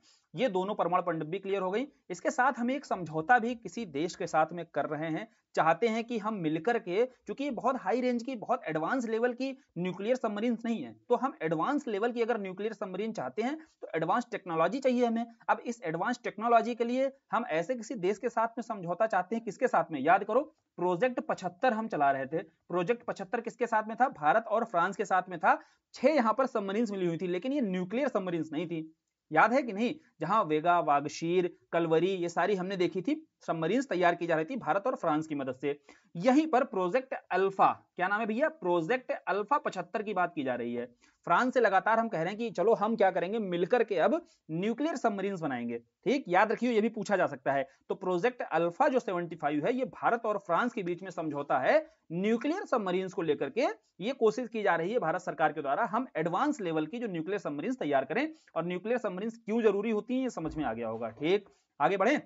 अगली न्यूज क्या भैया? गौरव। गौरव क्या है? ये लंबी दूरी का एक ग्लाइड बम है। ग्लाइड क्या होता है भैया? ये समझो, इसको समझ लो, बिल्कुल आसानी से समझ लो, बहुत अच्छे से आ जाएगा। देखो ये गौरव ग्लाइड बम क्यों महत्वपूर्ण है, क्यों भैया न्यूज में कवर किया गया? इसलिए किया गया कि अगर मान लो, जैसे करना तो नहीं पड़े, युद्ध वगैरह होता है, अब पाकिस्तान का क्षेत्र है, अब पाकिस्तान के क्षेत्र में लाहौर ही समझ लो, ठीक है, या कोई समझ लो ऐसा क्षेत्र आतंकवादी जहां पर मौजूद है, जिनका जत्था मौजूद है। अब बोले वहां पर अगर हमें बमबारी करनी है, जैसे एयर स्ट्राइक की जाती है, तो एयर स्ट्राइक के लिए पहले हमारे जो फाइटर जेट होते हैं कहां पर जाते हैं? उस क्षेत्र के ऊपर जाते हैं, ठीक। उस क्षेत्र के ऊपर जाकर के वहां बमबारी करते हैं, है ना, बम छोड़ते हैं, अगर बम लेकर जाते हैं, ये होता है। अभी तक तो यही है, लेकिन यह न्यूज कैसे महत्वपूर्ण है? ये हमारी जो डिफेंस सिस्टम है या एयरफोर्स है, इसको बेहतर कैसे करेगा? ये बेहतर ऐसे करेगा कि ये जो गौरव है, ये ग्लाइड बम है। ग्लाइड बम बोले तो सीधे यहां पर जो हमारा फाइटर जेट है, इसको ऊपर जाने की जरूरत नहीं है, फिर डिस्टेंस, थोड़ी दूरी से, मतलब ये बाउंड्री है ना, यहां पंजाब से ही मार दो, और पंजाब से मार दो। ग्लाइड मतलब तैरता हुआ, ठीक है। ग्लाइड ऐसे समझ लो, तैरता हुआ बम जाएगा और वहीं पर जाकर गिरेगा जो टारगेट करोगे, ठीक। टारगेट हम वहीं पर कर रहे हैं, लेकिन थोड़ी डिस्टेंस से भी, मतलब पंजाब के ऊपर से भी उसको छोड़ सकते हैं, और तैरता हुआ उसी जगह पर जाएगा जो तुम टारगेट करोगे, ठीक है। ये आप वहां दूर से भी सीधे ऊपर जाने की जरूरत नहीं है। सीधे ऊपर यानी कि सीधे वर्टिकली आप सीधे ऊपर कोई जरूरत नहीं है, आप जाओ और वहां से बम छोड़ो। ये जो गौरव बम तैयार किया गया है, ये लंबी दूरी का एक ग्लाइड बम है। डीआरडीओ के द्वारा बेसिकली इसका विकास किया गया है, लेकिन अडानी ग्रुप के द्वारा और भारत फोर्स के द्वारा इसका निर्माण किया जाएगा। समझ में आ गया? निर्माण किसके द्वारा किया जाएगा? अडानी ग्रुप के द्वारा और भारत फोर्स के द्वारा। साथ ही इसका जो परीक्षण किया गया, सुखोई 30 MK1 लड़ाकू विमान, तो ये जो लड़ाकू विमान है, ये रशिया के द्वारा देखो हमें प्राप्त हुआ है, सुखोई, इसके द्वारा ही हम परीक्षण किया है हमने इस ग्लाइड बम का। इस ग्लाइड बम का नाम क्या है? गौरव। और महत्वपूर्ण क्यों है ये समझ में आ गया होगा, ठीक। आगे बढ़ते हैं। बैलिस्टिक मिसाइल प्रतिरक्षा प्रणाली का यहां परीक्षण। अब बैलिस्टिक मिसाइल्स हैं, देखो यार, बैलिस्टिक मिसाइल्स हमारे पास हैं, हमारे पड़ोसी देशों के पास भी हैं, जिससे हमारे संबंध बेहतर नहीं। कल को अगर कोई बैलिस्टिक मिसाइल्स का अटैक हमारे ऊपर होता है, तो इसके संदर्भ में हमारे पास क्या डिफेंस प्रणाली है? डिफेंस प्रणाली में बहुत चर्चा हुई है। डिफेंस प्रणाली में दो डिफेंस प्रणालियां तो आप सभी जानते होंगे, कौन कौन सी? एक तो भैया इजराइल की बहुत ज्यादा चर्चा है, आयरन डोम की, है ना, जानते हो कि नहीं? ये नाम भी याद रखना, आयरन डोम। दूसरा जो रशिया का डिफेंस प्रणाली सिस्टम है, S-400, क्योंकि दोनों ही युद्ध में उलझे हुए हैं, इसीलिए दोनों की जो डिफेंस प्रणाली है ये बहुत ज्यादा चर्चा में है। कौन सी? S-400, चूंकि हम S-400 हम यहां पर रशिया से ले भी चुके हैं, तो इसको तो जरूर जानना है। बाकी इजराइल की सबसे शानदार जो डिफेंस प्रणाली है, आयरन डोम है। अब इसी तरीके से भारत भी देखो प्रयास कर रहा है। भारत भी यहां पर कोशिश कर रहा है, और भारत इसके पहले एक बार कोशिश कर चुका है कि इजराइल से हमें आयरन डोम मिल जाए, और इजराइल तैयार हो गया था, लेकिन यूएसए के द्वारा अड़ंगा लगा दिया गया था, वीटो लगा दिया गया था। तो इस चक्कर में ही हमें अभी तक देखो, हमारे पास डिफेंस प्रणाली उतनी बेहतर नहीं, लेकिन हम प्रयास कर रहे हैं। उसी प्रयास के चलते अभी जो है बैलिस्टिक मिसाइल प्रतिरक्षा प्रणाली का उड़ान परीक्षण किया गया है। यहां 500 किलोमीटर रेंज की बैलिस्टिक मिसाइल के विरुद्ध स्वदेशी क्षमता का प्रदर्शन किया गया। ठीक, यहां समझना ध्यान से। अब 100% देखो सेफ नहीं होता है। अब ये नहीं है कि जितनी बैलिस्टिक मिसाइल्स आएंगी सभी को मार के तो नहीं गिरा पाओगे, लेकिन अगर डिफेंस प्रणाली आपकी अच्छी है तो अगर 100 फेंकी जाएंगी, 100 उधर से बैलिस्टिक मिसाइल्स आ रही हैं, तो 2 ही 4 गिरेंगी, बाकी तो गिरा देगा हवा में मार के, जैसे आयरन डोम कर रहा है। ठीक है, तो ऐसे ही समझो, यह न्यूज बस इसीलिए महत्वपूर्ण है इतनी। आगे बढ़ते हैं आईएनएस त्रिपुट से संबंधित। आईएनएस त्रिपुट से संबंधित क्या न्यूज है? आईएनएस त्रिपुट में यह है कि जो 2 अत्याधुनिक युद्ध पोत हैं, उनकी श्रृंखला में यह पहला पोत है जो गोवा शिपयार्ड के द्वारा शामिल किया जाएगा। बेसिकली यहां जानो ये कि प्रोजेक्ट, इसके लिए समझना है पहले तो प्रोजेक्ट 1135.6 समझना होगा। ठीक है, 1135.6 ये जो प्रोजेक्ट था, ये रूस के साथ, भारत और रूस के साथ समझौता हुआ था, और यहां पर फ्रीगेट, 2 जो अत्याधुनिक फ्रीगेट हैं, ये शामिल करने की बात की गई थी, और वो भी गोवा शिपयार्ड के द्वारा तैयार की जाएगी। रशिया के द्वारा भी और गोवा के द्वारा भी। भारत में किसके द्वारा तैयार की जाएंगी? फ्रीगेट। और फ्रीगेट अगर बता रहा हूं तो समझ में आ रहा होगा, कॉर्वेट से बड़े आकार की जो शिप्स होती हैं उन्हें क्या बोला जाता है? फ्रीगेट बोला जाता है। तो यहीं पर प्रोजेक्ट 1135.6 1135.6 जो प्रोजेक्ट है, भारत और रूस के बीच होता है, और यह बोला जाता है कि भारत, एक तो रशिया भी तैयार करेगा, फ्रिगेट्स बनाएगा, साथ ही जो भारत है, भारत में गोवा शिपयार्ड लिमिटेड के द्वारा युद्धपोत जो फ्रिगेट्स हैं वो तैयार किए जाएंगे। उन 2 युद्धपोतों में से एक जो युद्धपोत है, इसका जो है क्या किया गया भैया? इसका जलावरण किया गया है। अब ये कौन सा इसका नाम है? आईएनएस त्रिपुट। ये न्यूज है। न्यूज पीछे से कनेक्ट करते हुए समझ में आई? तो ये न्यूज है। अब इसमें जो पहला है देखो, इसको जो है तलवार श्रेणी की देखो जो युद्धपोत है, फ्रिगेट बोला जाता है, क्योंकि जो पहला जो बनाया गया है फ्रिगेट वो तलवार है। जैसे ही कोई पहला अगर फ्रिगेट बनाया जाता है, उसी के आधार पर बोल दिया जाता है ये तलवार श्रेणी का फ्रिगेट है।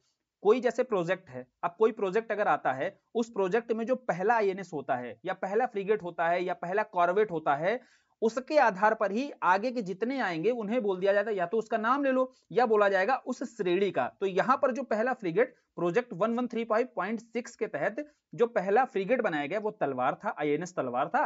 इसीलिए आगे के जितने भी फ्रिगेट्स आएंगे, जैसे आईएनएस त्रिपुट आया तो ये तलवार श्रेणी का देखो फ्रिगेट भी बोल दिया जाता है। यही यहां पर दिया हुआ है। क्लियर? समझ में आ गया? ये न्यूज क्लियर हो गई। अगली न्यूज है भाई अभ्यास को लेकर के। अभ्यास क्या है भाई? अभ्यास ही बताया था। अभ्यास क्या होता है? देखो, उड़ीसा में चलो, पहले उड़ीसा में चलो, और यहां पर लगातार मिसाइल्स के सफल परीक्षण होते रहते हैं। बोले हाँ भाई होते रहते हैं। तो अब मिसाइल्स को सफल परीक्षण अगर करना है, इसके लिए टारगेट्स होने चाहिए, है ना? कोई भी मिसाइल है, अब मिसाइल के लिए सफल परीक्षण करना है तो उसके लिए कोई टारगेट तो सेट किया जाता होगा। अब टारगेट सेट करने के लिए क्या होना चाहिए? या तो तुम ड्रोन गिराओगे या मिसाइल गिराओगे, है ना? हर बार क्या ड्रोन और मिसाइल नए सिरे से बनाओगे? नहीं ना। तो इसके लिए ही एक छद्म ड्रोन या छद्म मिसाइल समझ लो, ये ही आपका तैयार किया जाता है, वो कहलाता है अभ्यास। अभ्यास क्या है आपका? हीट पे, है ना? हीट क्या है? HEAT, high speed expendable aerial target होता है, यानी कि ये टारगेट है, इस पर आपको प्रैक्टिस करनी है, और प्रैक्टिस ही आपको सफल बनाएगी। ऐसे समझ लो, प्रैक्टिस ही आपको सफल बनाएगी। तो एक सूडो, एक तरीके से सूडो मतलब छद्म, एक आपके लिए वही एक इकोसिस्टम तैयार किया जाता है कि ये टारगेट है, यानी कि मिसाइल अगर आपको गिरानी है तो एक मिसाइल का एक छद्म इकोसिस्टम बना दिया जाएगा, वही आपका अभ्यास कहलाता है। ठीक है, तो ये अभ्यास आपका एक छद्म मिसाइल बना दिया जाएगा और फिर टारगेट हिट किया जाएगा। अगर आपने टारगेट सक्सेसफुली हिट कर दिया तो आपका परीक्षण सफल हो जाएगा। तो यही आपका किया था, बार बार मिसाइल पर, ड्रोन पर, अनमैन्ड जो एयर व्हीकल्स होते हैं, इन पर बार बार जो खर्चे हो सकते हैं, बहुत ज्यादा हो सकते हैं, इनको रोकने के लिए भी यह बेहतर होता है। ठीक है, इनके लिए ही यह प्रयास किया गया कि ऐसा अभ्यास एक शूडो जो है इकोसिस्टम बना दिया जाए, उसके आधार पर ही बार बार ये मिसाइल्स इन पर खर्चा जो होता है उसको रोका जा सके, इसीलिए अभ्यास का परीक्षण किया गया। क्लियर हो गया? न्यूज क्लियर हो गई? तो यही पूरी न्यूज है। देखो आगे रुद्रम 1 पर आते हैं। देखो रुद्रम 1 या रुद्रम 2, इनके बारे में न्यूज क्या जरूरी है जानना? न्यूज जरूरी ये जानना है कि ये जो आपकी मिसाइल है, ठीक, ये जो हमारी रुद्रम मिसाइल है, ये एयर टू सरफेस है। अब एयर टू सरफेस है, साथ ही रुद्रम 1 भी आ चुकी है, रुद्रम 2 भी आ चुकी है। एयर में देखो जो अपने पास फाइटर जेट है सुखोई 30, सुखोई 30 के द्वारा ही यह रुद्रम 1 और रुद्रम 2 को ले जाया गया ऊपर, और ऊपर से लॉन्च किया गया, प्रक्षेपित किया गया, और सफलतापूर्वक प्रक्षेपण हो गया है। तो अपने पास अब रुद्रम आ चुकी है और रुद्रम 2 भी आ चुकी है। क्लियर है? समझ रहे हो बात को कि नहीं? और ये new generation anti radiation missile है। अब देखो यार, इसको थोड़ा सा समझ लो कि new generation anti radiation missile क्या होता है। अगर शब्द समझ लिए तो फिर कंफ्यूजन बिल्कुल नहीं है। तो रुद्रम क्यों इतनी चर्चा हो रही है? इसलिए हो रही है कि ये रुद्रम, जब भैया ऊपर जैसे हम ये समझो, ये क्या है, ये अपना सुखोई है, ठीक है, सुखोई पर ये हमने रुद्रम लगाई, ठीक। अब रुद्रम हमने मारी नीचे जमीन पर, सरफेस पर कहीं मारनी है। अब यहां पर देखो रडार भी लगा हुआ है, लगा हुआ है कि नहीं लगा हुआ है। अब ये रडार सिग्नल भेजेगा, सिग्नल भेज करके जैसे ही अगर पता लगा लेगा कि हमारी रुद्रम मिसाइल कहां पर है, तो तुरंत उसको हवा में ही नष्ट कर देगा। लेकिन यहां पर ऐसा नहीं किया जा सकता है। कैसे नहीं किया जा सकता है? क्योंकि इसके पास मौजूद है स्टील्थ टेक्नोलॉजी। क्या मौजूद है? Stealth technology. अब पूछोगे स्टील्थ टेक्नोलॉजी क्या होती है? स्टील्थ टेक्नोलॉजी वह होती है जो रडार सिस्टम के रेडिएशन को फेल कर देती है। रडार पता कैसे करता है? रेडियो वेव्स भेजता है, उस वस्तु से टकरा के रेडियो वेव्स वापस आती है, इससे यह पता लगता है कि उस वस्तु की मौजूदगी कहां पर है, फिर उसको हिट कर दिया जाता है। तो दुश्मन देश ऐसे तो यूज करेगा रडार का। लेकिन यहां है स्टील टेक्नोलॉजी। स्टील टेक्नोलॉजी क्या करती है? रडार सिग्नल तो भेजता है, लेकिन सिग्नल वापस नहीं जाता है, सिग्नल इधर उधर भेज दिया जाता है। जब सिग्नल इधर उधर भेज दिए जाएंगे, है ना, रेडियो वेव्स इधर उधर भेज दी जाएंगी, तितर बितर हो जाएंगी, तो क्या इंफॉर्मेशन जा पाएगी दुश्मन देश के पास में कि भैया ये कहां पर है रुद्रम? नहीं जा पाएगी। इसीलिए इसको एंटी रेडिएशन मिसाइल बोला जाता है। ठीक, समझ में आ गया? एंटी रेडिएशन मिसाइल क्यों बोला जाता है? New generation anti radiation missile है रुद्रम, और इसी रुद्रम का सफल परीक्षण कर लिया गया है। अब सुखोई से देखो आपका भेज, इसको जो है सुखोई से प्रक्षेपित किया गया, तो इसीलिए इसको एयर टू सरफेस। अब एयर टू सरफेस है तो एयर में तो ले जानी पड़ेगी ना, तभी तो आप टारगेट हिट करोगे। और ये लड़ाकू विमान जो होते हैं हमारे, इन्हीं के माध्यम से ये टारगेट हिट किया जाता है। ठीक, समझ में आया रुद्रम से संबंधित जो भी न्यूज थी। अगली है भाई ब्रह्मोस। ब्रह्मोस की खेप हमने किसको सौंपी है? फिलीपींस को। न्यूज क्या जरूरी है? फिलीपींस की न्यूज जरूरी है, क्योंकि चाइना से देखो लगातार, अभी तो संबंध बेहतर हो चुके हैं, लेकिन चाइना और फिलीपींस का विवाद रहता है। अगर हम फिलीपींस को मजबूत कर दें तो चाइना को काउंटर किया जा सकता है। अब फिलीपींस को मजबूत करने के संदर्भ में भले ही हम ब्रह्मोस कहां से लेते हैं, हम ब्रह्मोस स्वयं रशिया से लेते हैं, लेकिन हमने यहां कम रेंज की, हमने यहां पर कम रेंज की जो ब्रह्मोस मिसाइल है वो किसको दे दी है? फिलीपींस को दे दी है कि अपने पास रखो, डेटरेंस के लिए बहुत जरूरी है भाई। ठीक है, तो अब ये ब्रह्मोस क्या है? ब्रह्मोस नाम कहां से आया जानते हो ना? ब्रह्मोस नाम देखो भारत और रूस के बीच समझौता है, तो ब्रह्मोस जो है ब्रह्मपुत्र से ब्रह्म निकाला गया है और रशिया की मस्कवा से मस्ट निकाला गया है, तो ब्रह्म और मस्ट जोड़ करके ही ब्रह्मोस बना हुआ है। ठीक है, समझ गए? तो ये ब्रह्मोस क्रूज मिसाइल है। क्रूज मिसाइल क्या होती है ये भी समझा दिया जब बैलिस्टिक के साथ जोड़कर समझाया था वहां पर। अब अगली न्यूज आ गई अग्नि प्राइम से। देखो यार, पटना समझाने का मजा यही है कि न्यूज सारी आगे समझ में आ जाएगी। ये है अग्नि प्राइम। अग्नि प्राइम क्या है? अग्नि प्राइम जो है अग्नि 1 का अपडेटेड वर्जन है। अग्नि 1 2 3 4 5 तक हम पहुंच चुके हैं, तो अग्नि 1 का थोड़ा अपडेटेड वर्जन क्या है? देखो, अग्नि 1 जो थी वो आपकी किस तरीके की मिसाइल थी? कम रेंज की, शॉर्ट रेंज की मिसाइल थी। ठीक, 1000 से कम की थी। लेकिन ये जो अग्नि प्राइम है थोड़ा सा और प्राइम लेवल पे अपडेट कर दिया गया है अग्नि 1 को, और इसकी जो रेंज है 1000 से 2000 तक पहुंचा दी गई है। ठीक, समझो अग्नि 1 को कैसे अपडेट किया गया है। और ये जितने प्रक्षेपण होते हैं ना, उड़ीसा में ही व्हीलर द्वीप था ना, जिसका नाम एपीजे अब्दुल कलाम द्वीप हो चुका है, वहीं से ही मैक्सिमम जो मिसाइल्स होती हैं प्रक्षेपित की जाती है। जितने परीक्षण किए जाते हैं, जितने प्रक्षेपण किए जाते हैं, सारे के सारे आपको देखने को मिलेगा मैक्सिमम जो है कहां से किए जाते हैं? यहीं से, उड़ीसा के एपीजे अब्दुल कलाम द्वीप से। और जितनी ये पीएसएलवी जीएसएलवी छोड़ी जाती हैं अभी तक आंध्र प्रदेश के श्रीहरिकोटा से। ठीक, समझ गए? क्लियर है? इस पर बिल्कुल कंफ्यूजन तो नहीं है कोई? अब जैसे ये जो था ना, ये आपका कनस्त्रीकृत नहीं था। अब कनस्त्रीकृत क्या होता है? देखो, कोई जैसे आपका ये अग्नि 1 है, अग्नि 1 जो है कहीं एक जगह से दूसरे स्थान पर ले जाना होता था, और आगे देखो ये वारहेड लगे होते हैं। वारहेड मतलब यही तो छोड़े जाते हैं भैया, दुश्मन के ऊपर गिराना है तो यही तो विस्फोट करेंगे, जो अग्नि मिसाइल के आगे वारहेड लगाए जाते हैं। अब देखो, एक स्थान से दूसरे स्थान पर ले जाना होता था, तो कनस्त्रीकृत मतलब ये एक पैकिंग समझ लो, पैकेजिंग के लिए कोई एक आपका कनस्तर नहीं होता था। ठीक, ये जो मिसाइल्स होती थी अग्नि 1। अब अग्नि 1 एक जगह से दूसरे स्थान ले जाना है, कोई इसमें फॉल्ट भी आ सकता है भाई, है ना, कोई दिक्कत आ सकती है, खराब मौसम हुआ तो एक समस्या आ सकती है। तो इससे बचने के लिए ही ये जो अग्नि प्राइम बनाई गई है, इसको कनस्तीकृत कर दिया गया है। ये एक कनस्तीकृत मिसाइल है जिसे रोड रेल कहीं से भी लॉन्च किया जा सकता है, मतलब कहीं भी आप ले जाओ उसको बढ़िया पैक एकदम करके ले जाओ, और वो जो कनस्तर बनाया गया है वो भी बहुत एडवांस लेवल का है, तो इसीलिए इसको प्राइम लेवल की बोला गया है ना, थोड़ा सा प्राइम बना दिया गया अग्नि 1 को। बस इतना ही है न्यूज इसकी महत्वपूर्ण। ठीक, अब FWD 200B ये भी हमने पढ़ा था। ये क्या था भैया? भारत का इंडिजीनियस बम वर्षक अनमैन्ड एयर व्हीकल है। तो अनमैन्ड एयर व्हीकल और कुछ नहीं, ड्रोन समझ लो। ठीक, ये ऐसा ड्रोन है जो ऊपर से बम गिराएगा, बम की वर्षा करने वाला ड्रोन। FWD नाम क्यों है? चूंकि फ्लाइंग वेज डिफेंस के द्वारा। FWD क्या है?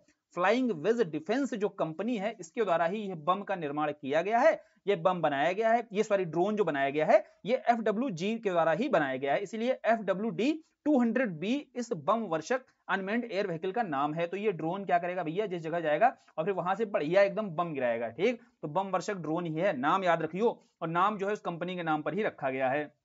फिर अगली न्यूज है अपनी पनडुब्बी रोध अग्रे और अक्षय को लेकर के। ठीक है भाई, अग्रय और अक्षय क्या है, यह भी देखो वही है जैसे हमने 8 वहां पर समझौते किए थे ना, 8 समझौते वहां किसके साथ में थे, पीछे न्यूज पढ़ी होगी तो 8 समझौते वहां पर 8 एंटी सबमरीन हमें बनानी थी, है ना, एंटी सबमरीन वारहेड ये बनानी थी कि नहीं बनानी थी। तो अब यहां पर ही इसी तरीके से सेम एक दिन पहले ही anti submarine warhead shallow water craft, याद करो anti submarine warhead shallow water craft ASW SWC को लेकर के जो 8 सबमरीन पीछे हमने पढ़ी, वैसे ही 8 सबमरीन का समझौता कोलकाता के साथ भी हुआ है ना। कोलकाता के साथ जब ये समझौता होता है तो यहां पर 4 सबमरीन शामिल हो चुकी हैं, 5वीं और 6ठी पोत भी अभी सौंप दी गई है, और वो 5वीं 6ठी कौन सी है, INS अग्रे और INS अक्षय। ठीक, ये बस इंपॉर्टेंट है, INS अग्रे और INS अक्षय। इसके अलावा जो 4 हैं कौन सी हैं, अर्नाला है, INS एंड्रोथ है, अंजदीप है और अमिनी है, बिल्कुल महत्वपूर्ण नहीं है, ये पूछा भी नहीं जाएगा। ठीक है, ये फालतू की इसलिए करें, बहुत ज्यादा फालतू इंफॉर्मेशन भी इसमें दे रखी है इस बार।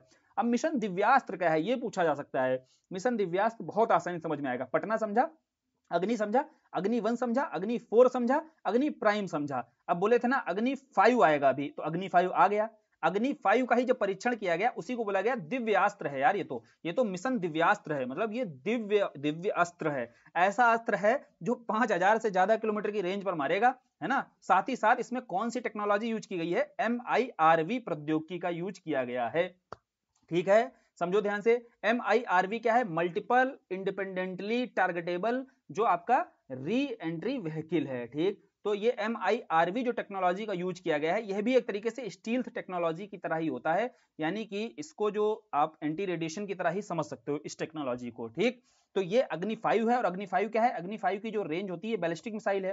बैलिस्टिक मिसाइल क्या होता है, जो एटमॉस्फेयर से बाहर जाती है पहले, फिर उसके बाद में परवलयाकार जो आपकी गति होती है उसके अनुसार ही अपनी टारगेट को हिट करती है, और सरफेस टू सरफेस ही बैलिस्टिक मिसाइल होती है।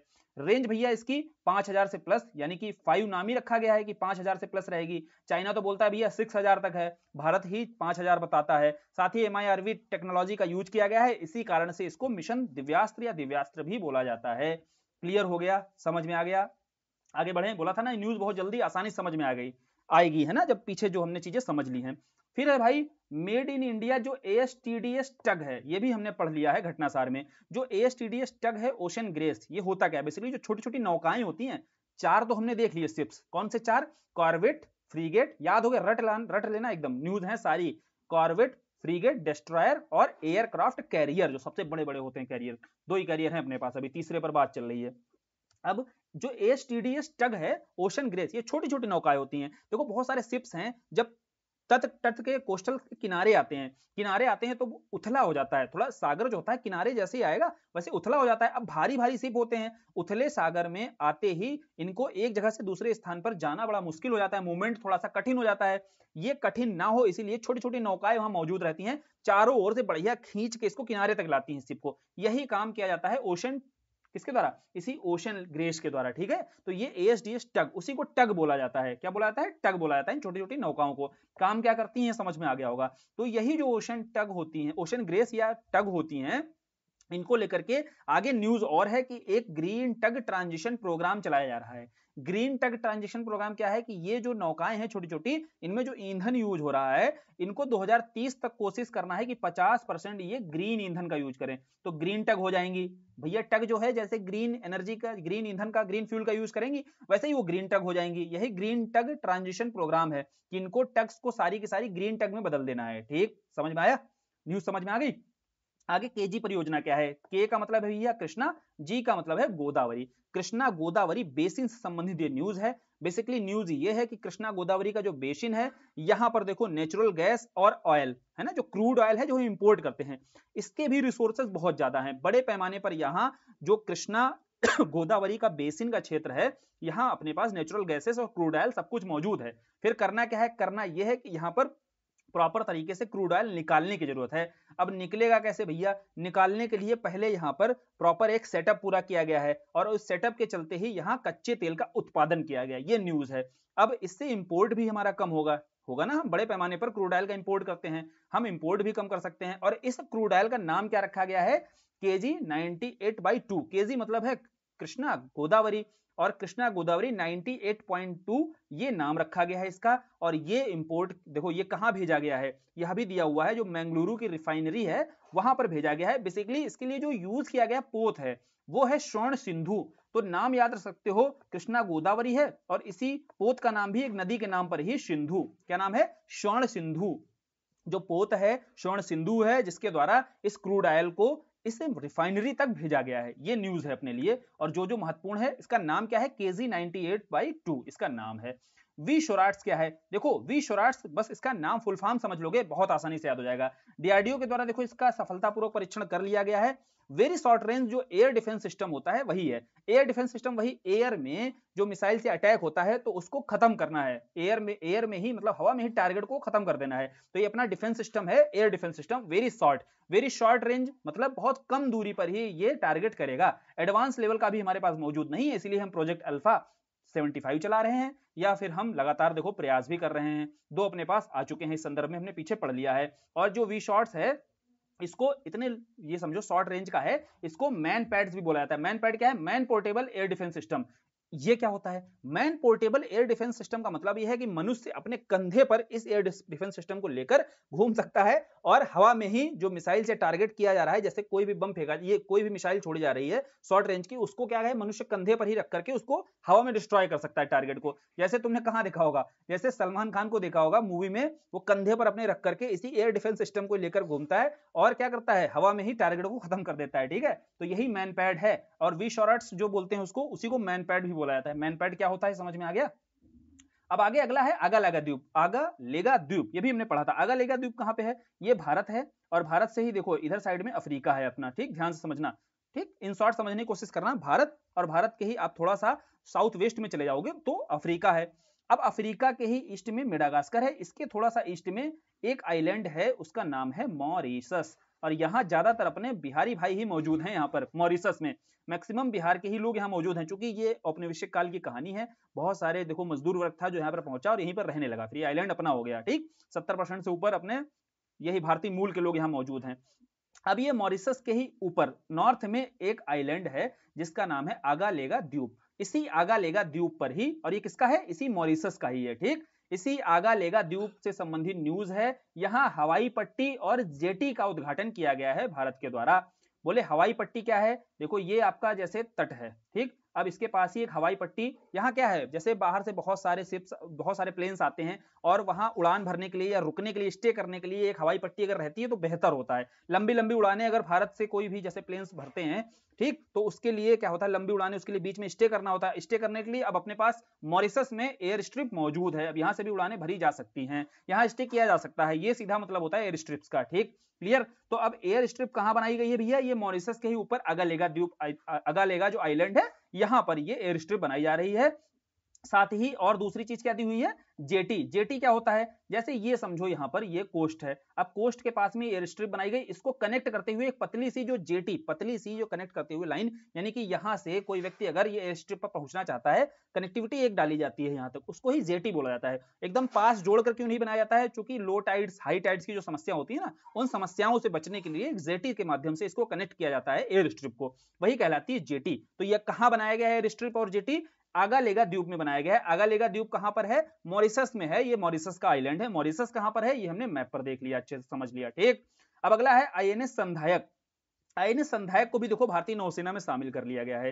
बेसिकली है क्या, ये आपका एक सर्वे वेसल है। सर्वे वेसल देखो ये सर्वेक्षण करेगा। हाइड्रोग्राफिक जो डेटा होता है, जो हाइड्रोग्राफिक डेटा है होता है, उस संदर्भ में ही इस वेसल का निर्माण किया जा रहा है, एक वेसल का नहीं। यहां गॉर्डन रीच जो शिप बिल्ड है, इसके द्वारा 4 ऐसे वेसल्स बनाए जाएंगे। 4 वेसल में जो पहला वेसल है आईएनएस संधायक, ये भारतीय नौसेना में शामिल हो गया है। याद रखियो क्या है, ये सर्वे वेसल है, ध्यान रखियो सर्वे वेसल है। नाम क्या है? आईएनएस संधायक है। किसके द्वारा इसका निर्माण किया जा रहा है? Garden Reach ship builders and engineer limited के द्वारा इसका निर्माण किया जा रहा है। बस, इससे ज्यादा नहीं, इतना बहुत है। ठीक, अगला है आईएनएस निरूपक। आईएनएस निरूपक से संबंधित न्यूज ये है कि ये सेना सेवा मुक्त हो चुका है। ठीक है, इसने 38 साल तक अपनी बढ़िया सर्विस दी यहाँ पर भारतीय नौसेना को, अब जाकर के ये पूरी तरीके से सेवा मुक्त हो चुका है, रिटायर हो चुका है भारतीय नौसेना से। इसके बारे में न्यूज केवल ये है कि एक ऑपरेशन किया था इसने, ऑपरेशन गंभीर, और इसने ऑपरेशन गंभीर कब किया था? जब 2004 में आपकी सुनामी आती है, उस सुनामी से इंडोनेशिया देखो बुरी तरीके से प्रभावित हुआ, तो उसी इंडोनेशिया में राहत कार्य के लिए जो भारत से आईएनएस सक्रिय रहा था वो था आपका यही आईएनएस। ठीक है, क्या नाम था इसका? आईएनएस निरूपक। क्लियर? अगर पूछा भी जाएगा तो इस तरीके से पूछा जा सकता है अगर और डिटेल में गया। वैसे तो कौन सा, यही सीधे पूछेगा, कौन सा सेवानिवृत्त हुआ है 38 वर्ष अपनी सेवा देने के बाद में, तो क्या नाम है भाई? आईएनएस निरूपक नाम है उसका। सीधा सीधा प्रश्न बनाता है यूपीपीसीएस, बहुत घुमा के नहीं। फिर है autonomous flying wing technology demonstrator. तो ऑटोनॉमस फ्लाइंग विंग टेक्नोलॉजी है। देखो यार, ये फ्लाइंग विंग क्या है ऐसे समझो। देखो कोई भी फ्लाइट, कोई भी आप देखते हो प्लेन्स होते हैं ना, उन प्लेन्स की आप क्या देखते हो? साइड में उसके विंग्स लगे होते हैं कि नहीं होते हैं? तो बोले साइड में विंग्स होते हैं, लेकिन इसका नाम क्या है भैया? फ्लाइंग विंग है ना। विंग के थ्रू ही वो क्या करता है? प्लेन देखो उड़ता है, ठीक, विंग्स का प्रयोग किया जाता है। अब पक्षियों वगैरह के विंग्स रहते हैं, उसी कॉन्सेप्ट पर प्लेन्स बनाए गए, प्लेन्स में विंग्स लगाए गए। लेकिन यह जो ऑटोनॉमस फ्लाइंग विंग है ना, ये टेक्नोलॉजी ऐसी है कि इसमें जो उसका आकार होगा ना, उसका आकार ही विंग के आकार का होगा। ठीक, वो विंग के आकार का खुद ही रहेगा, समझे कि नहीं? वो जो आपका जो भी जैसे वस्तु होगी या जो भी बनाया जाएगा विमान, वो विंग के आकार का ही रहेगा। अभी तक विमान में विंग साइड में लगे होते हैं, बीच में देखो लोग बैठते हैं, इस तरीके से रहता है कि नहीं रहता स्ट्रक्चर। लेकिन ये जो फ्लाइंग विंग टेक्नोलॉजी डिमॉन्स्ट्रेटर है, इसमें जो वो पूरा स्ट्रक्चर ही है वही विंग के आकार का है, उसी में सब कुछ होगा जो भी होगा। तो यही जो विंग के आकार का होगा तो और बेहतर होगा, और ये ऑटोनॉमस होगा। ठीक, ये स्वायत्त होगा, मानव रहित होगा, अनमैन्ड एयर व्हीकल रहेगा। ठीक, तो इसी टेक्नोलॉजी पर काम किया जा रहा है, ध्यान से समझो, डीआरडीओ के द्वारा। ठीक है, समझ में आया? तो ये क्या है, ये समझ में आ गया होगा कि अनमैन्ड है और फ्लाइंग विंग टेक्नोलॉजी डिमॉन्स्ट्रेटर है।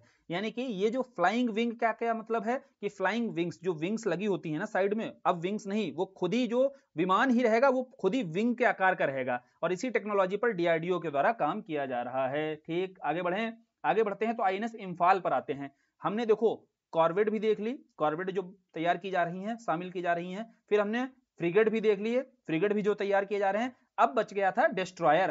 देखो डिस्ट्रॉयर शुरू में बताया था ना, भारत के पास अभी हो चुके हैं 12, और 12वां कौन सा है? आईएनएस इम्फॉल। इम्फॉल क्या है भैया? मणिपुर की राजधानी है इम्फॉल। अब किसी देखो उत्तर पूर्व की किसी राजधानी के नाम पर अगर कोई भी पहली बार में किसी युद्धपोत का नाम रखा जा रहा है तो महत्वपूर्ण है ना। साथ ही मणिपुर में लगातार देख रहे हो हिंसा के चलते बहुत ज्यादा वो चर्चा में भी रहा है मणिपुर राज्य। तो आईएनएस इम्फॉल क्या है? डिस्ट्रॉयर है। आपको अगर बोले डिस्ट्रॉयर क्या होता है, समझ में आ गया होगा। एयरक्राफ्ट कैरियर से छोटा होता है और फ्रिगेट से इनका आकार बड़ा होता है, बस इतना बताना है उसको, ज्यादा नहीं डिटेल में बताना है अभी। ठीक, इतना बहुत है अगर जानते हो। तो आईएनएस इम्फाल भारतीय नौसेना में शामिल हो गया है। ये पहला ऐसा युद्धपोत है जो उत्तर पूर्व के किसी शहर के नाम पर रखा गया, समझा दिया। साथ ही देखो आईएनएस इम्फाल जो है परियोजना 15B चलाई जा रही, जैसे प्रोजेक्ट 15A है वैसे ही प्रोजेक्ट 15B है। भारतीय नौसेना के द्वारा ही ये जो आईएनएस है, इंडियन नेवल शिप्स हैं, ये तैयार किए जा रहे हैं। ठीक, अब ये इंडियन नेवल शिप्स जो हैं प्रोजेक्ट्स 15B के तहत हमारा आईएनएस इम्फाल शामिल हुआ है। ये किसके द्वारा निर्माण किया जा रहा है? मंझगांव डाक शिप बिल्डर्स लिमिटेड के द्वारा ये तैयार किया जा रहा है, जिसमें विशाखापत्तनम श्रेणी के ये बोले जाते हैं। क्यों? क्योंकि पहला जो तैयार किया गया आईएनएस विशाखापत्तनम था, दूसरा मारमागुआ था, तीसरा जो भी शामिल हुआ है आईएनएस इम्फाल हुआ है। और ये तीनों क्या है भैया? ये तीनों डिस्ट्रॉयर हैं। ठीक, और इसके चलते अब भारत के पास में कुल 12 डिस्ट्रॉयर हो चुके हैं। अभी जो करंट की न्यूज है वो है आईएनएस इम्फॉल की। आईएनएस इम्फॉल जो है ये नया शामिल हुआ है। ठीक, समझ में आ गया? आगे प्रलय है भैया, प्रलय मिसाइल लास्ट है। प्रलय मिसाइल यही है कि शॉर्ट रेंज की, ये भी देखो बैलिस्टिक मिसाइल है। अपने पास शॉर्ट रेंज की पटना के अंतर्गत कौन सी थी भाई? पटना के अंतर्गत जो पृथ्वी है ये शॉर्ट रेंज की बैलिस्टिक मिसाइल थी। अब पृथ्वी के अतिरिक्त भी और भी बहुत सारी जरूरत है जो शॉर्ट रेंज की बैलिस्टिक मिसाइल, जैसे प्रलय आप पढ़ते हो, प्रहार पढ़ते हो, ये सब क्या है? ये सब शॉर्ट रेंज की बैलिस्टिक मिसाइल है। उसी के चलते ये प्रलय की बात की जा रही है, ये भी शॉर्ट रेंज की अपनी बैलिस्टिक मिसाइल है। ठीक, अब ज्यादातर जो मार्केट में डिमांड है, अगर जैसे हमें इस पर कार्य करना है लगातार शॉर्ट रेंज की, क्योंकि मार्केट में जो डिमांड है ना, हमें अगर एक्सपोर्ट करना है, क्योंकि डिफेंस में आपको पता होगा इस बार 8% के आसपास बजट का जो 8% हिस्सा है वो डिफेंस सेक्टर पर खर्च किया जा रहा है, डिफेंस को दिया गया है, ठीक है। अब बोले इतना जब पैसा दिया जा रहा है तो हम क्या चाहते हैं, हम इंपोर्ट से, अभी तो हम सबसे बड़े इंपोर्टर हैं, ठीक, अभी हम डिफेंस इक्विपमेंट के सबसे बड़े इंपोर्टर हैं सिपरी रिपोर्ट के अनुसार, लेकिन हम चाहते हैं इंपोर्टर से एक्सपोर्टर भी बने। एक्सपोर्टर जैसे हम आसपास, जैसे हमने अभी फिलीपींस को क्या किया, ब्रह्मोस की खेप दे दी, ऐसे ही हम एक्सपोर्टर की कैटेगरी में तभी आएंगे। उसमें भी एक ये कदम हो सकता है कि हम छोटी रेंज की, शॉर्ट रेंज की जो बैलिस्टिक मिसाइल्स हैं इनका निर्माण करें, इनका सफल परीक्षण करें, ज्यादा से ज्यादा इनका प्रोडक्शन करें। इनको बनाएंगे ना तो इनकी डिमांड जो है आसपास की मार्केट्स में ज्यादा होती है, ठीक है, बशर्ते लॉन्ग रेंज की जो बैलिस्टिक मिसाइल्स होती हैं, ठीक, तो उसी में प्रलय जो मिसाइल है ये कारगर हो सकती है, ठीक है, समझे कि नहीं। अब आगे आ गए, अब हम युद्ध अभ्यास पर, जो एक्सरसाइजेस हैं, इन एक्सरसाइजेस की देखो लिस्ट दी हुई है अपनी मैगजीन में, हमें कौन सी लिस्ट से कितना पढ़ना है ये देख लो, यहाँ पर उतना ही हाईलाइट किया गया है। और कैसे पढ़ना है, ऐसे नहीं हवा में नहीं, पीछे हमने ट्रेंड देखा, ट्रेंड क्या है कि कोई अगर युद्धाभ्यास भारत में होता है, कोई युद्धाभ्यास अगर भारत में होता है तो वो प्रश्न सीधा पूछा जाता है कहां पर आयोजित हुआ या किन देशों के बीच, वहां से इतना डिटेल में जाके पूछता है। लेकिन अगर कोई युद्धाभ्यास भारत में नहीं हुआ है तो ये सीधा सीधा पूछा जाएगा किन दो देशों के बीच होता है, ठीक, उतना ही पढ़ना है बस, उससे ज्यादा नहीं। या कोई अगर पहला युद्धाभ्यास है, जैसे किसी दो देश के बीच में पहला हो रहा है, तो फर्स्ट वन है अगर, तो वहां से भी प्रश्न बनता है, तो इसी में देखो हम वही पकड़ लेंगे, बस उतना ही पढ़ना है एकदम। ये युद्धाभ्यास हम घटना सार में भी पढ़ चुके हैं, तो एक रिवीजन रहेगा। जैसे अल नजा है, अल नजा किसके बीच में होता है, ओमान के बीच में, ठीक, यहाँ के कंफ्यूज बहुत करेंगे। जैसे ऐसे समझो, डेजर्ट वाले जितने आएंगे ना, डेजर्ट वाले ये जानना वो यूएई के बीच में होंगे, ठीक है, यूएई में डेजर्ट है ना, तो यूएई के साथ ही आपको देखने को मिलेंगे जो डेजर्ट वाले जितने अभ्यास रहेंगे यूएई। अब अल नजा है तो आ से देखो, अल नजा आप ऐसे नहीं याद रखो, अल नाजा, ठीक है, ओ मैन नाजा, ठीक, ऐसे याद रखो, क्या है, ओ मैन नाजा, ठीक, ये हमने निमोनिक बना लिया। तो हमें अल नजा से भारत और ओमान के बीच, ओमैन से क्या याद किया, ओमान को याद किया, तो ओमान के साथ में ही अल नजा होता है। ऐसे ही निमोनिक कुछ बना करके करोगे ना तो आपको क्या है, युद्धाभ्यास लंबे समय तक याद रहेंगे, ठीक। अब अगला है युद्ध अभ्यास, इस एक्सरसाइज का नाम ही है युद्ध अभ्यास, ये भी हम पढ़ चुके हैं, भारत और अमेरिका के बीच में होता है, क्लियर। फिर मित्र शक्ति है, देखो ध्यान से समझो, ये मित्र शक्ति है, शक्ति और मित्र शक्ति बहुत डिटेल से वहां पर बताया था, शक्ति और मित्र शक्ति कंफ्यूज करेगा, तो मित्र शक्ति किसके बीच में है, भारत और श्रीलंका के बीच में है, पड़ोसी ही हमारा मित्र है, ठीक, ऐसे समझो, पड़ोसी मित्र होगा तो मित्र शक्ति भारत और श्रीलंका कोई पड़ोसी ही देश होगा। दूसरा होता है शक्ति, यही देखो शक्ति देख लो, ये भारत और फ्रांस के बीच में होता है। अब शक्ति के विषय में थोड़ा और डिटेल से आगे बढ़ना है, चूंकि शक्ति जो है मेघालय के उमरोई में हो रहा है। अब अगर भारत में ही कोई युद्धाभ्यास हो रहा है, कोई एक्सरसाइज अगर भारत में हो रही है तो जरूरी हो जाता है जानना, जैसे शक्ति के बारे में जानना जरूरी है, भारत और फ्रांस के बीच में होती है, लेकिन मेघालय और उमरोई में हो रही है, ये भी ठीक है। अब मैत्री, मैत्री भारत और थाईलैंड के बीच में, बस इतना बहुत है, क्योंकि थाईलैंड में है तो इतना महत्वपूर्ण नहीं है अपने लिए। फिर नोमैडिक एलिफेंट भारत और मंगोलिया के बीच में, अब भारत और मंगोलिया के बीच में हो रही है, लेकिन मेघालय में यह भी युद्धाभ्यास होता है। तो मेघालय में हमें दो दिखे, कौन कौन से भाई, एक नोमैडिक एलिफेंट भारत और मंगोलिया के बीच में, दूसरा शक्ति भारत और फ्रांस के बीच में। इसको चाहना तो ऐसे लिख लेना, मेघालय उमरोई, ठीक है, मेघालय उमरोई में जो दो सैन्य अभ्यास हुए हैं उनको एक जगह लिख लेना। फिर राजस्थान में भी आएंगे कुछ हुए हैं तो राजस्थान लिख करके उनको एक जगह पर लिख लेना, जितने सैन्य अभ्यास हैं, ठीक, एक तरीके से ऐसे भी याद कर सकते हो, क्योंकि ऑर्गेनाइज जब करोगे ना इंफॉर्मेशन को तो वो ऑर्गेनाइज इंफॉर्मेशन आपके ब्रेन में बहुत अच्छे से जाएगी, ठीक। फिर जिमेक्स है, अब JIMEX Japan India maritime exercise है, फुल फॉर्म यही है, तो भारत और जापान के बीच में, बेसिकली यहां पर भारत का जो भारतीय नौसेना का आईएनएस शिवालिक यहां पर भागीदारी करता है, इतना जरूरी है। तरकश भारत और अमेरिका के बीच में हुआ है, यहां याद रखियो जो तरकश है ना, आतंकवाद के विरोध में सैन्य अभ्यास होता है और कोलकाता में होता है, जरूर याद कर लियो 3 स्टार लगा के। तरकस कहां पर, तरकस देखो कोलकाता में हुआ है, और आतंकवाद विरोधी सैन्य अभ्यास है भारत और अमेरिका के बीच में है। युद्ध अभ्यास किसके बीच में है, देखो युद्ध अभ्यास नाम ही है युद्ध अभ्यास, वो भी भारत अमेरिका के बीच में है। तरकस मिला दूसरा, ये भी भारत अमेरिका के बीच में है, ठीक। आगे दष्टलिक, ये भी हमने पढ़ा है, उज्बेकिस्तान के बीच होता है, भारत और उज्बेकिस्तान के बीच दष्टलिक होता है। सी डिफेंडर, ये भारत और अमेरिका के बीच, भारत अमेरिका के बीच तीसरा मिल गया हमें सी डिफेंडर। 3 हो चुके हैं, युद्ध अभ्यास मिल चुका है, फिर दूसरा कौन सा मिल चुका है भाई, तरकस मिल चुका है, तीसरा सी डिफेंडर मिल चुका है, सी डिफेंडर भी अमेरिका के साथ में, एक और मिलेगा अभी, ट्रायल ट्रम्प मिलेगा अमेरिका के साथ में। तो ट्रम्प से हमने ट्रम्प याद किया था, भारत और अमेरिका, ट्रम्प कहां पर है, अमेरिका है, तो ट्रायल ट्रम्प किसके बीच में है, भारत और अमेरिका के बीच में है। धर्म गार्जियन देखो भारत और जापान के बीच होता है और ये राजस्थान में हुआ, ध्यान से समझियो, धर्म गार्जियन भारत और जापान के बीच सभी को याद होगा, लेकिन इसका आयोजन कहां हुआ है, राजस्थान में हुआ है। और भारत में अगर कोई युद्धाभ्यास हो रहा है तो वेरी वेरी इंपॉर्टेंट हो जाता है। फिर समुद्र लक्ष्मण, समुद्र लक्ष्मण देखो हमने याद किया था, सिया, भैया सिया, सिया को किसने बचाया था, लक्ष्मण, है ना, सिया और लक्ष्मण याद कर सकते हो ना। तो शिया से मलेशिया याद किया था, ऐसे याद किया था हमने, शिया से मलेशिया याद किया था और लक्ष्मण से समुद्र लक्ष्मण। तो समुद्र लक्ष्मण जो सैन्य अभ्यास है वो भारत और मलेशिया के बीच हो रहा है। कहां पर हुआ है, वाइजाक, अपने विशाखापत्तनम में हुआ है, ठीक, ये जरूर याद कर लियो। हाँ, सी डिफेंडर देखो छूट गया, ये जरूर याद करना है, ये भूलना नहीं है। सी डिफेंडर जो है अंडमान निकोबार की ही जो कैपिटल है पोर्ट ब्लेयर में हुआ है। अब आपको बताना है पोर्ट ब्लेयर का नया नाम क्या हो गया है, ऑप्शन में कमेंट में बताओ कि पोर्ट ब्लेयर का नाम परिवर्तित होकर क्या रखा गया है, ठीक, ये जरूर जवाब देना यार, जवाब नहीं देते हो फिर मजा नहीं आता है, फिर मेहनत करने का फायदा नहीं रहता है कि थोड़ी मेहनत तुमसे नहीं की जाती यार, है जो पूछा जाता है, दो चार वो भी जरूरी ऐसे कि क्वेश्चन हो सकता है मिल जाए जो पूछा जाता है।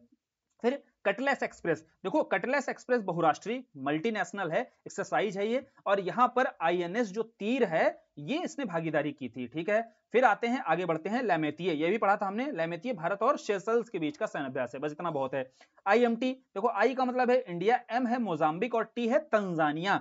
इंडिया, मोजाम्बिक और तंजानिया, अफ्रीकन देखो ये कंट्री है, मोजाम्बिक और सॉरी अफ्रीकन कंट्री है जो ईस्ट भाग में मौजूद है, मोजाम्बिक और तंजानिया, साथ ही इंडिया यहां पर मौजूद है। तो ये हिंद महासागर के क्षेत्र में देखो ये अभ्यास होता है और बेसिकली ये 3 ट्रिपलेट रहते हैं, यहाँ पे ट्राइलेट भी बोला जाता है। इस बार कहां पर हुआ है, मोजाम्बिक में हुआ है, इसका आयोजन पूछा जा सकता है। ऑप्शन में तंजानिया और भारत भी रहेगा तो कंफ्यूज कराएगा, तो याद रखियो मोजाम्बिक में इस बार आईएमटी जो ये ट्राइलेट है ये हुआ है, किसके बीच में होता है, इंडिया, मोजाम्बिक और तंजानिया, ठीक। अब टाइगर ट्रम्प, अब देखो टाइगर ट्रम्प बोला था ना आएगा ना, भारत और अमेरिका, ये पूर्वी समुद्री तट पर। धर्म गार्जियन दोबारा आ चुका है, देखो राजस्थान में हुआ। शांति प्रयास जो हुआ ये नेपाल में हुआ, शांति व्यवस्था स्थापित करने के लिए। अब दोस्ती आते हैं, दोस्ती देखो किसके किसके बीच होता है, पड़ोसी ही होंगे, भारत है, मालदीव है, श्रीलंका है। भारत के ही पड़ोस में एक साइड मालदीव है, एक साइड श्रीलंका है और ये भारत हो गया। यही तीनों मिलकर के आपस में जो सैन्य अभ्यास करते हैं, जो समुद्री अभ्यास है द्विवार्षिक होता है, 2 सालों में एक बार होता है, ये याद रखियो, ठीक। तो इसका नाम क्या है, दोस्ती नाम है, अभ्यास दोस्ती। कहां पर आयोजित हुआ इस बार, मालदीव में आयोजित हुआ है, ठीक। भारत की ओर से आईसीजीएस समर्थ और आईसीजीएस अभिनव के द्वारा भागीदारी की गई। आईसीजीएस क्या है, कोस्टल गार्ड, क्योंकि ये तटरक्षक जो बल होते हैं इनके बीच का सैन्य अभ्यास है, ध्यान रखियो, ठीक है। नौसेना का नहीं, किसका है, तटरक्षक बलों का, इसीलिए यहां पर आईसीजीएस जो समर्थ गया हुआ है और आईसीजीएस अभिनव गया हुआ है, अभिनव, ठीक है। भारत, मालदीव और श्रीलंका के बीच में। सदातंशिक भारत और सऊदी अरब, ये भी पता है। और राजस्थान में देखो, राजस्थान वाले जितने हैं एक पास लिख लेना। फिर खंजर आते हैं, खंजर जो है भारत और किर्गिस्तान के बीच है, ये हिमाचल प्रदेश में हुआ है, इसको भी याद कर लेना। जो भारत में हुए वो जरूर देखने हैं। साइक्लोन भारत और मिस्र के बीच में, साइक्लोन सैन्य अभ्यास किसके बीच हो रहा है, भारत और मिस्र के बीच में हो रहा है। इतना ही महत्वपूर्ण है क्योंकि ये भारत में नहीं हो रहा है, तो आगे नहीं भी जानोगे तो चल जाएगा काम, उतना आप एलिमिनेट छोड़ना सीखो, है ना, कितना छोड़ा, कितना जरूरी इंफॉर्मेशन है ये समझो यहां से। फिर डेजर्ट साइक्लोन, बोला ना डेजर्ट अगर लग जाता है तो वहां यूएई जरूर नजर आएगा, ठीक, समझना ध्यान से। डेजर्ट जहां लगा होगा वहां यूएई जरूर नजर आएगा। जैसे यहां देखो डेजर्ट साइक्लोन है, डेजर्ट नाइट है, यहां भी देखो यूएई है, और डेजर्ट साइक्लोन भारत और यूएई के बीच में है, डेजर्ट नाइट भारत, फ्रांस और यूएई के बीच में है। वहीं डेजर्ट जो साइक्लोन है ये पहला संस्करण है, बहुत ज्यादा इंपॉर्टेंट है। डेजर्ट जो साइक्लोन है ये बहुत ज्यादा इंपॉर्टेंट है, क्यों, क्योंकि ये पहला ही संस्करण है। जहां भी पहला संस्करण हो जाता है वो समझो यूपीपीसीएस का फेवरेट क्वेश्चन होता है। तो डेजर्ट साइक्लोन राजस्थान में हो रहा है, बहुत ज्यादा इंपॉर्टेंट है, इसको जरूर याद कर लेना। बाकी डेजर्ट लगा हुआ है तो यूएई जरूर रहेगा। ये एक चीट कोड्स टाइप के समझ लो ऐसे होते हैं कि याद रखने के लिए आप निमोनिक समझ सकते हो इसको। फिर अभ्यास अयुत्थाया, अयुत्थाया, थाया मतलब क्या है, थाईलैंड, थाया से ही थाईलैंड है, तो अयुत्थाया किसके बीच होगा, थाईलैंड के साथ में होगा, ठीक है। आगे बढ़ो, फिर एक्स विनबैक्स, अब वी क्या है भैया, विनबैक्स में वी आई का मतलब क्या है, वियतनाम है, तो भारत और वियतनाम के बीच होगा, ये तो आप कॉमन सेंस से लगा सकते हो। सूर्य किरण भैया भारत नेपाल के बीच होता है, लेकिन यहां जानना क्या जरूरी है, सूर्य किरण सभी को पता होगा भारत नेपाल के बीच, लेकिन हुआ कहां पर है, उत्तराखंड के पिथौरागढ़ में हुआ है। जरूरी क्या जानना है, कहां पर हुआ है। फिर बोगो सागर किसके बीच? भारत और बांग्लादेश। बा से बोगो सागर, बा से बांग्लादेश। ठीक, बोगो सागर किसके बीच हुआ है? भारत और बांग्लादेश के बीच। हरिमऊ शक्ति देखो पूछा जा सकता है, भारत और मलेशिया के बीच हुआ है, लेकिन कहां हुआ है? मेघालय के उमरोई में। मेघालय के उमरोई में हरिमोई शक्ति अभ्यास हुआ है। पुराने अभ्यास हैं, ये ज्यादा चांसेस नहीं है। जो जनवरी के बाद के हैं ना, वो बहुत हाई चांस है पूछे जाने के। फिर मालाबार बहुत चर्चा में रहता है। मालाबार किसके बीच हुआ है? मालाबार क्वाड कंट्रीज के बीच होता है, ऐसे याद रखो। क्वाड में कौन कौन है? Bharat, Japan, Australia, America. इन चारों देशों के बीच में जो सैन्य अभ्यास होता है वही मालाबार अभ्यास कहलाता है। इसकी मेजबानी इस बार किसने की है? यह प्रश्न पूछा जा सकता है। इस बार जो मेजबानी की गई है ऑस्ट्रेलिया के द्वारा की गई है मालाबार अभ्यास की। मालाबार अभ्यास किसके बीच होता है? क्वाड कंट्रीज के बीच होता है। इस बार मेजबानी किसके द्वारा की गई है? ऑस्ट्रेलिया के द्वारा की गई है। ठीक, क्लियर। अब डिफेंस वाला जो पोर्शन था भाई, बहुत टेढ़ा टॉपिक था ये, और समझाने के लिए बहुत ज्यादा, समझो कि बहुत ज्यादा पावर पेलने पड़े कि समझाने के लिए ना वो कैसे वो जरूरी इंफॉर्मेशन ही निकाली जाए। और वो जरूरी में इतना कचड़ा भरा हुआ इसमें यार, इतना ज्यादा कचड़ा भरा हुआ था कि तुम खुद ही देख लो ना, इसमें से जरूरी लाइनें कितनी थी? 3-4 लाइन ही बोल करके वो टॉपिक को समझा जा सकता है। और चूंकि यूपीपीसीएस में क्वेश्चंस कैसे बनाए जाते हैं, ये फालतू की इंफॉर्मेशन से क्वेश्चन कभी बनेगा ही नहीं जो दे रखी इन्होंने। ठीक, ये केवल समझने के लिए होती है, और वो भी समझने के लिए इतना समय नहीं है कि इसको पूरा पढ़ के समझा जाए। इसीलिए कोशिश की गई है कि वो टॉपिक केवल आपके लिए निकाल दी जाए, उतनी उतनी इंफॉर्मेशन निकाल दी जाए जितना आप जब रिवीजन मारो उसको हाईलाइट करते चलना, जितना इतना बताया जा रहा है ना हाईलाइट करते चलना। अब ये मत बोलना कि हाईलाइटेड भी दे दी जाए, ठीक, वैसे कोशिश की जाएगी कि दे दी जाएगी जो पीडीएफ है, लेकिन हाईलाइट अब आपको वीडियो के साथ में खुद ही कर लेना यार, इतनी तो मेहनत किया करो और फिर अच्छे से इसको कवर कर लो। साइंस वाला जो है वैज्ञानिक परिदृश्य है वो हमने कंप्लीट कर लिया है। अब बताओ कमेंट में, यहां तक आ गए हो तो अब कमेंट में लिखो कि भाई कैसा रहा, ये फीडबैक बताओ। जो ये बहुत टेढ़ा टॉपिक था वो आसानी से समझ में आया कि नहीं आया? ठीक, चलो वीडियो खत्म करते हैं यहीं पर। धन्यवाद।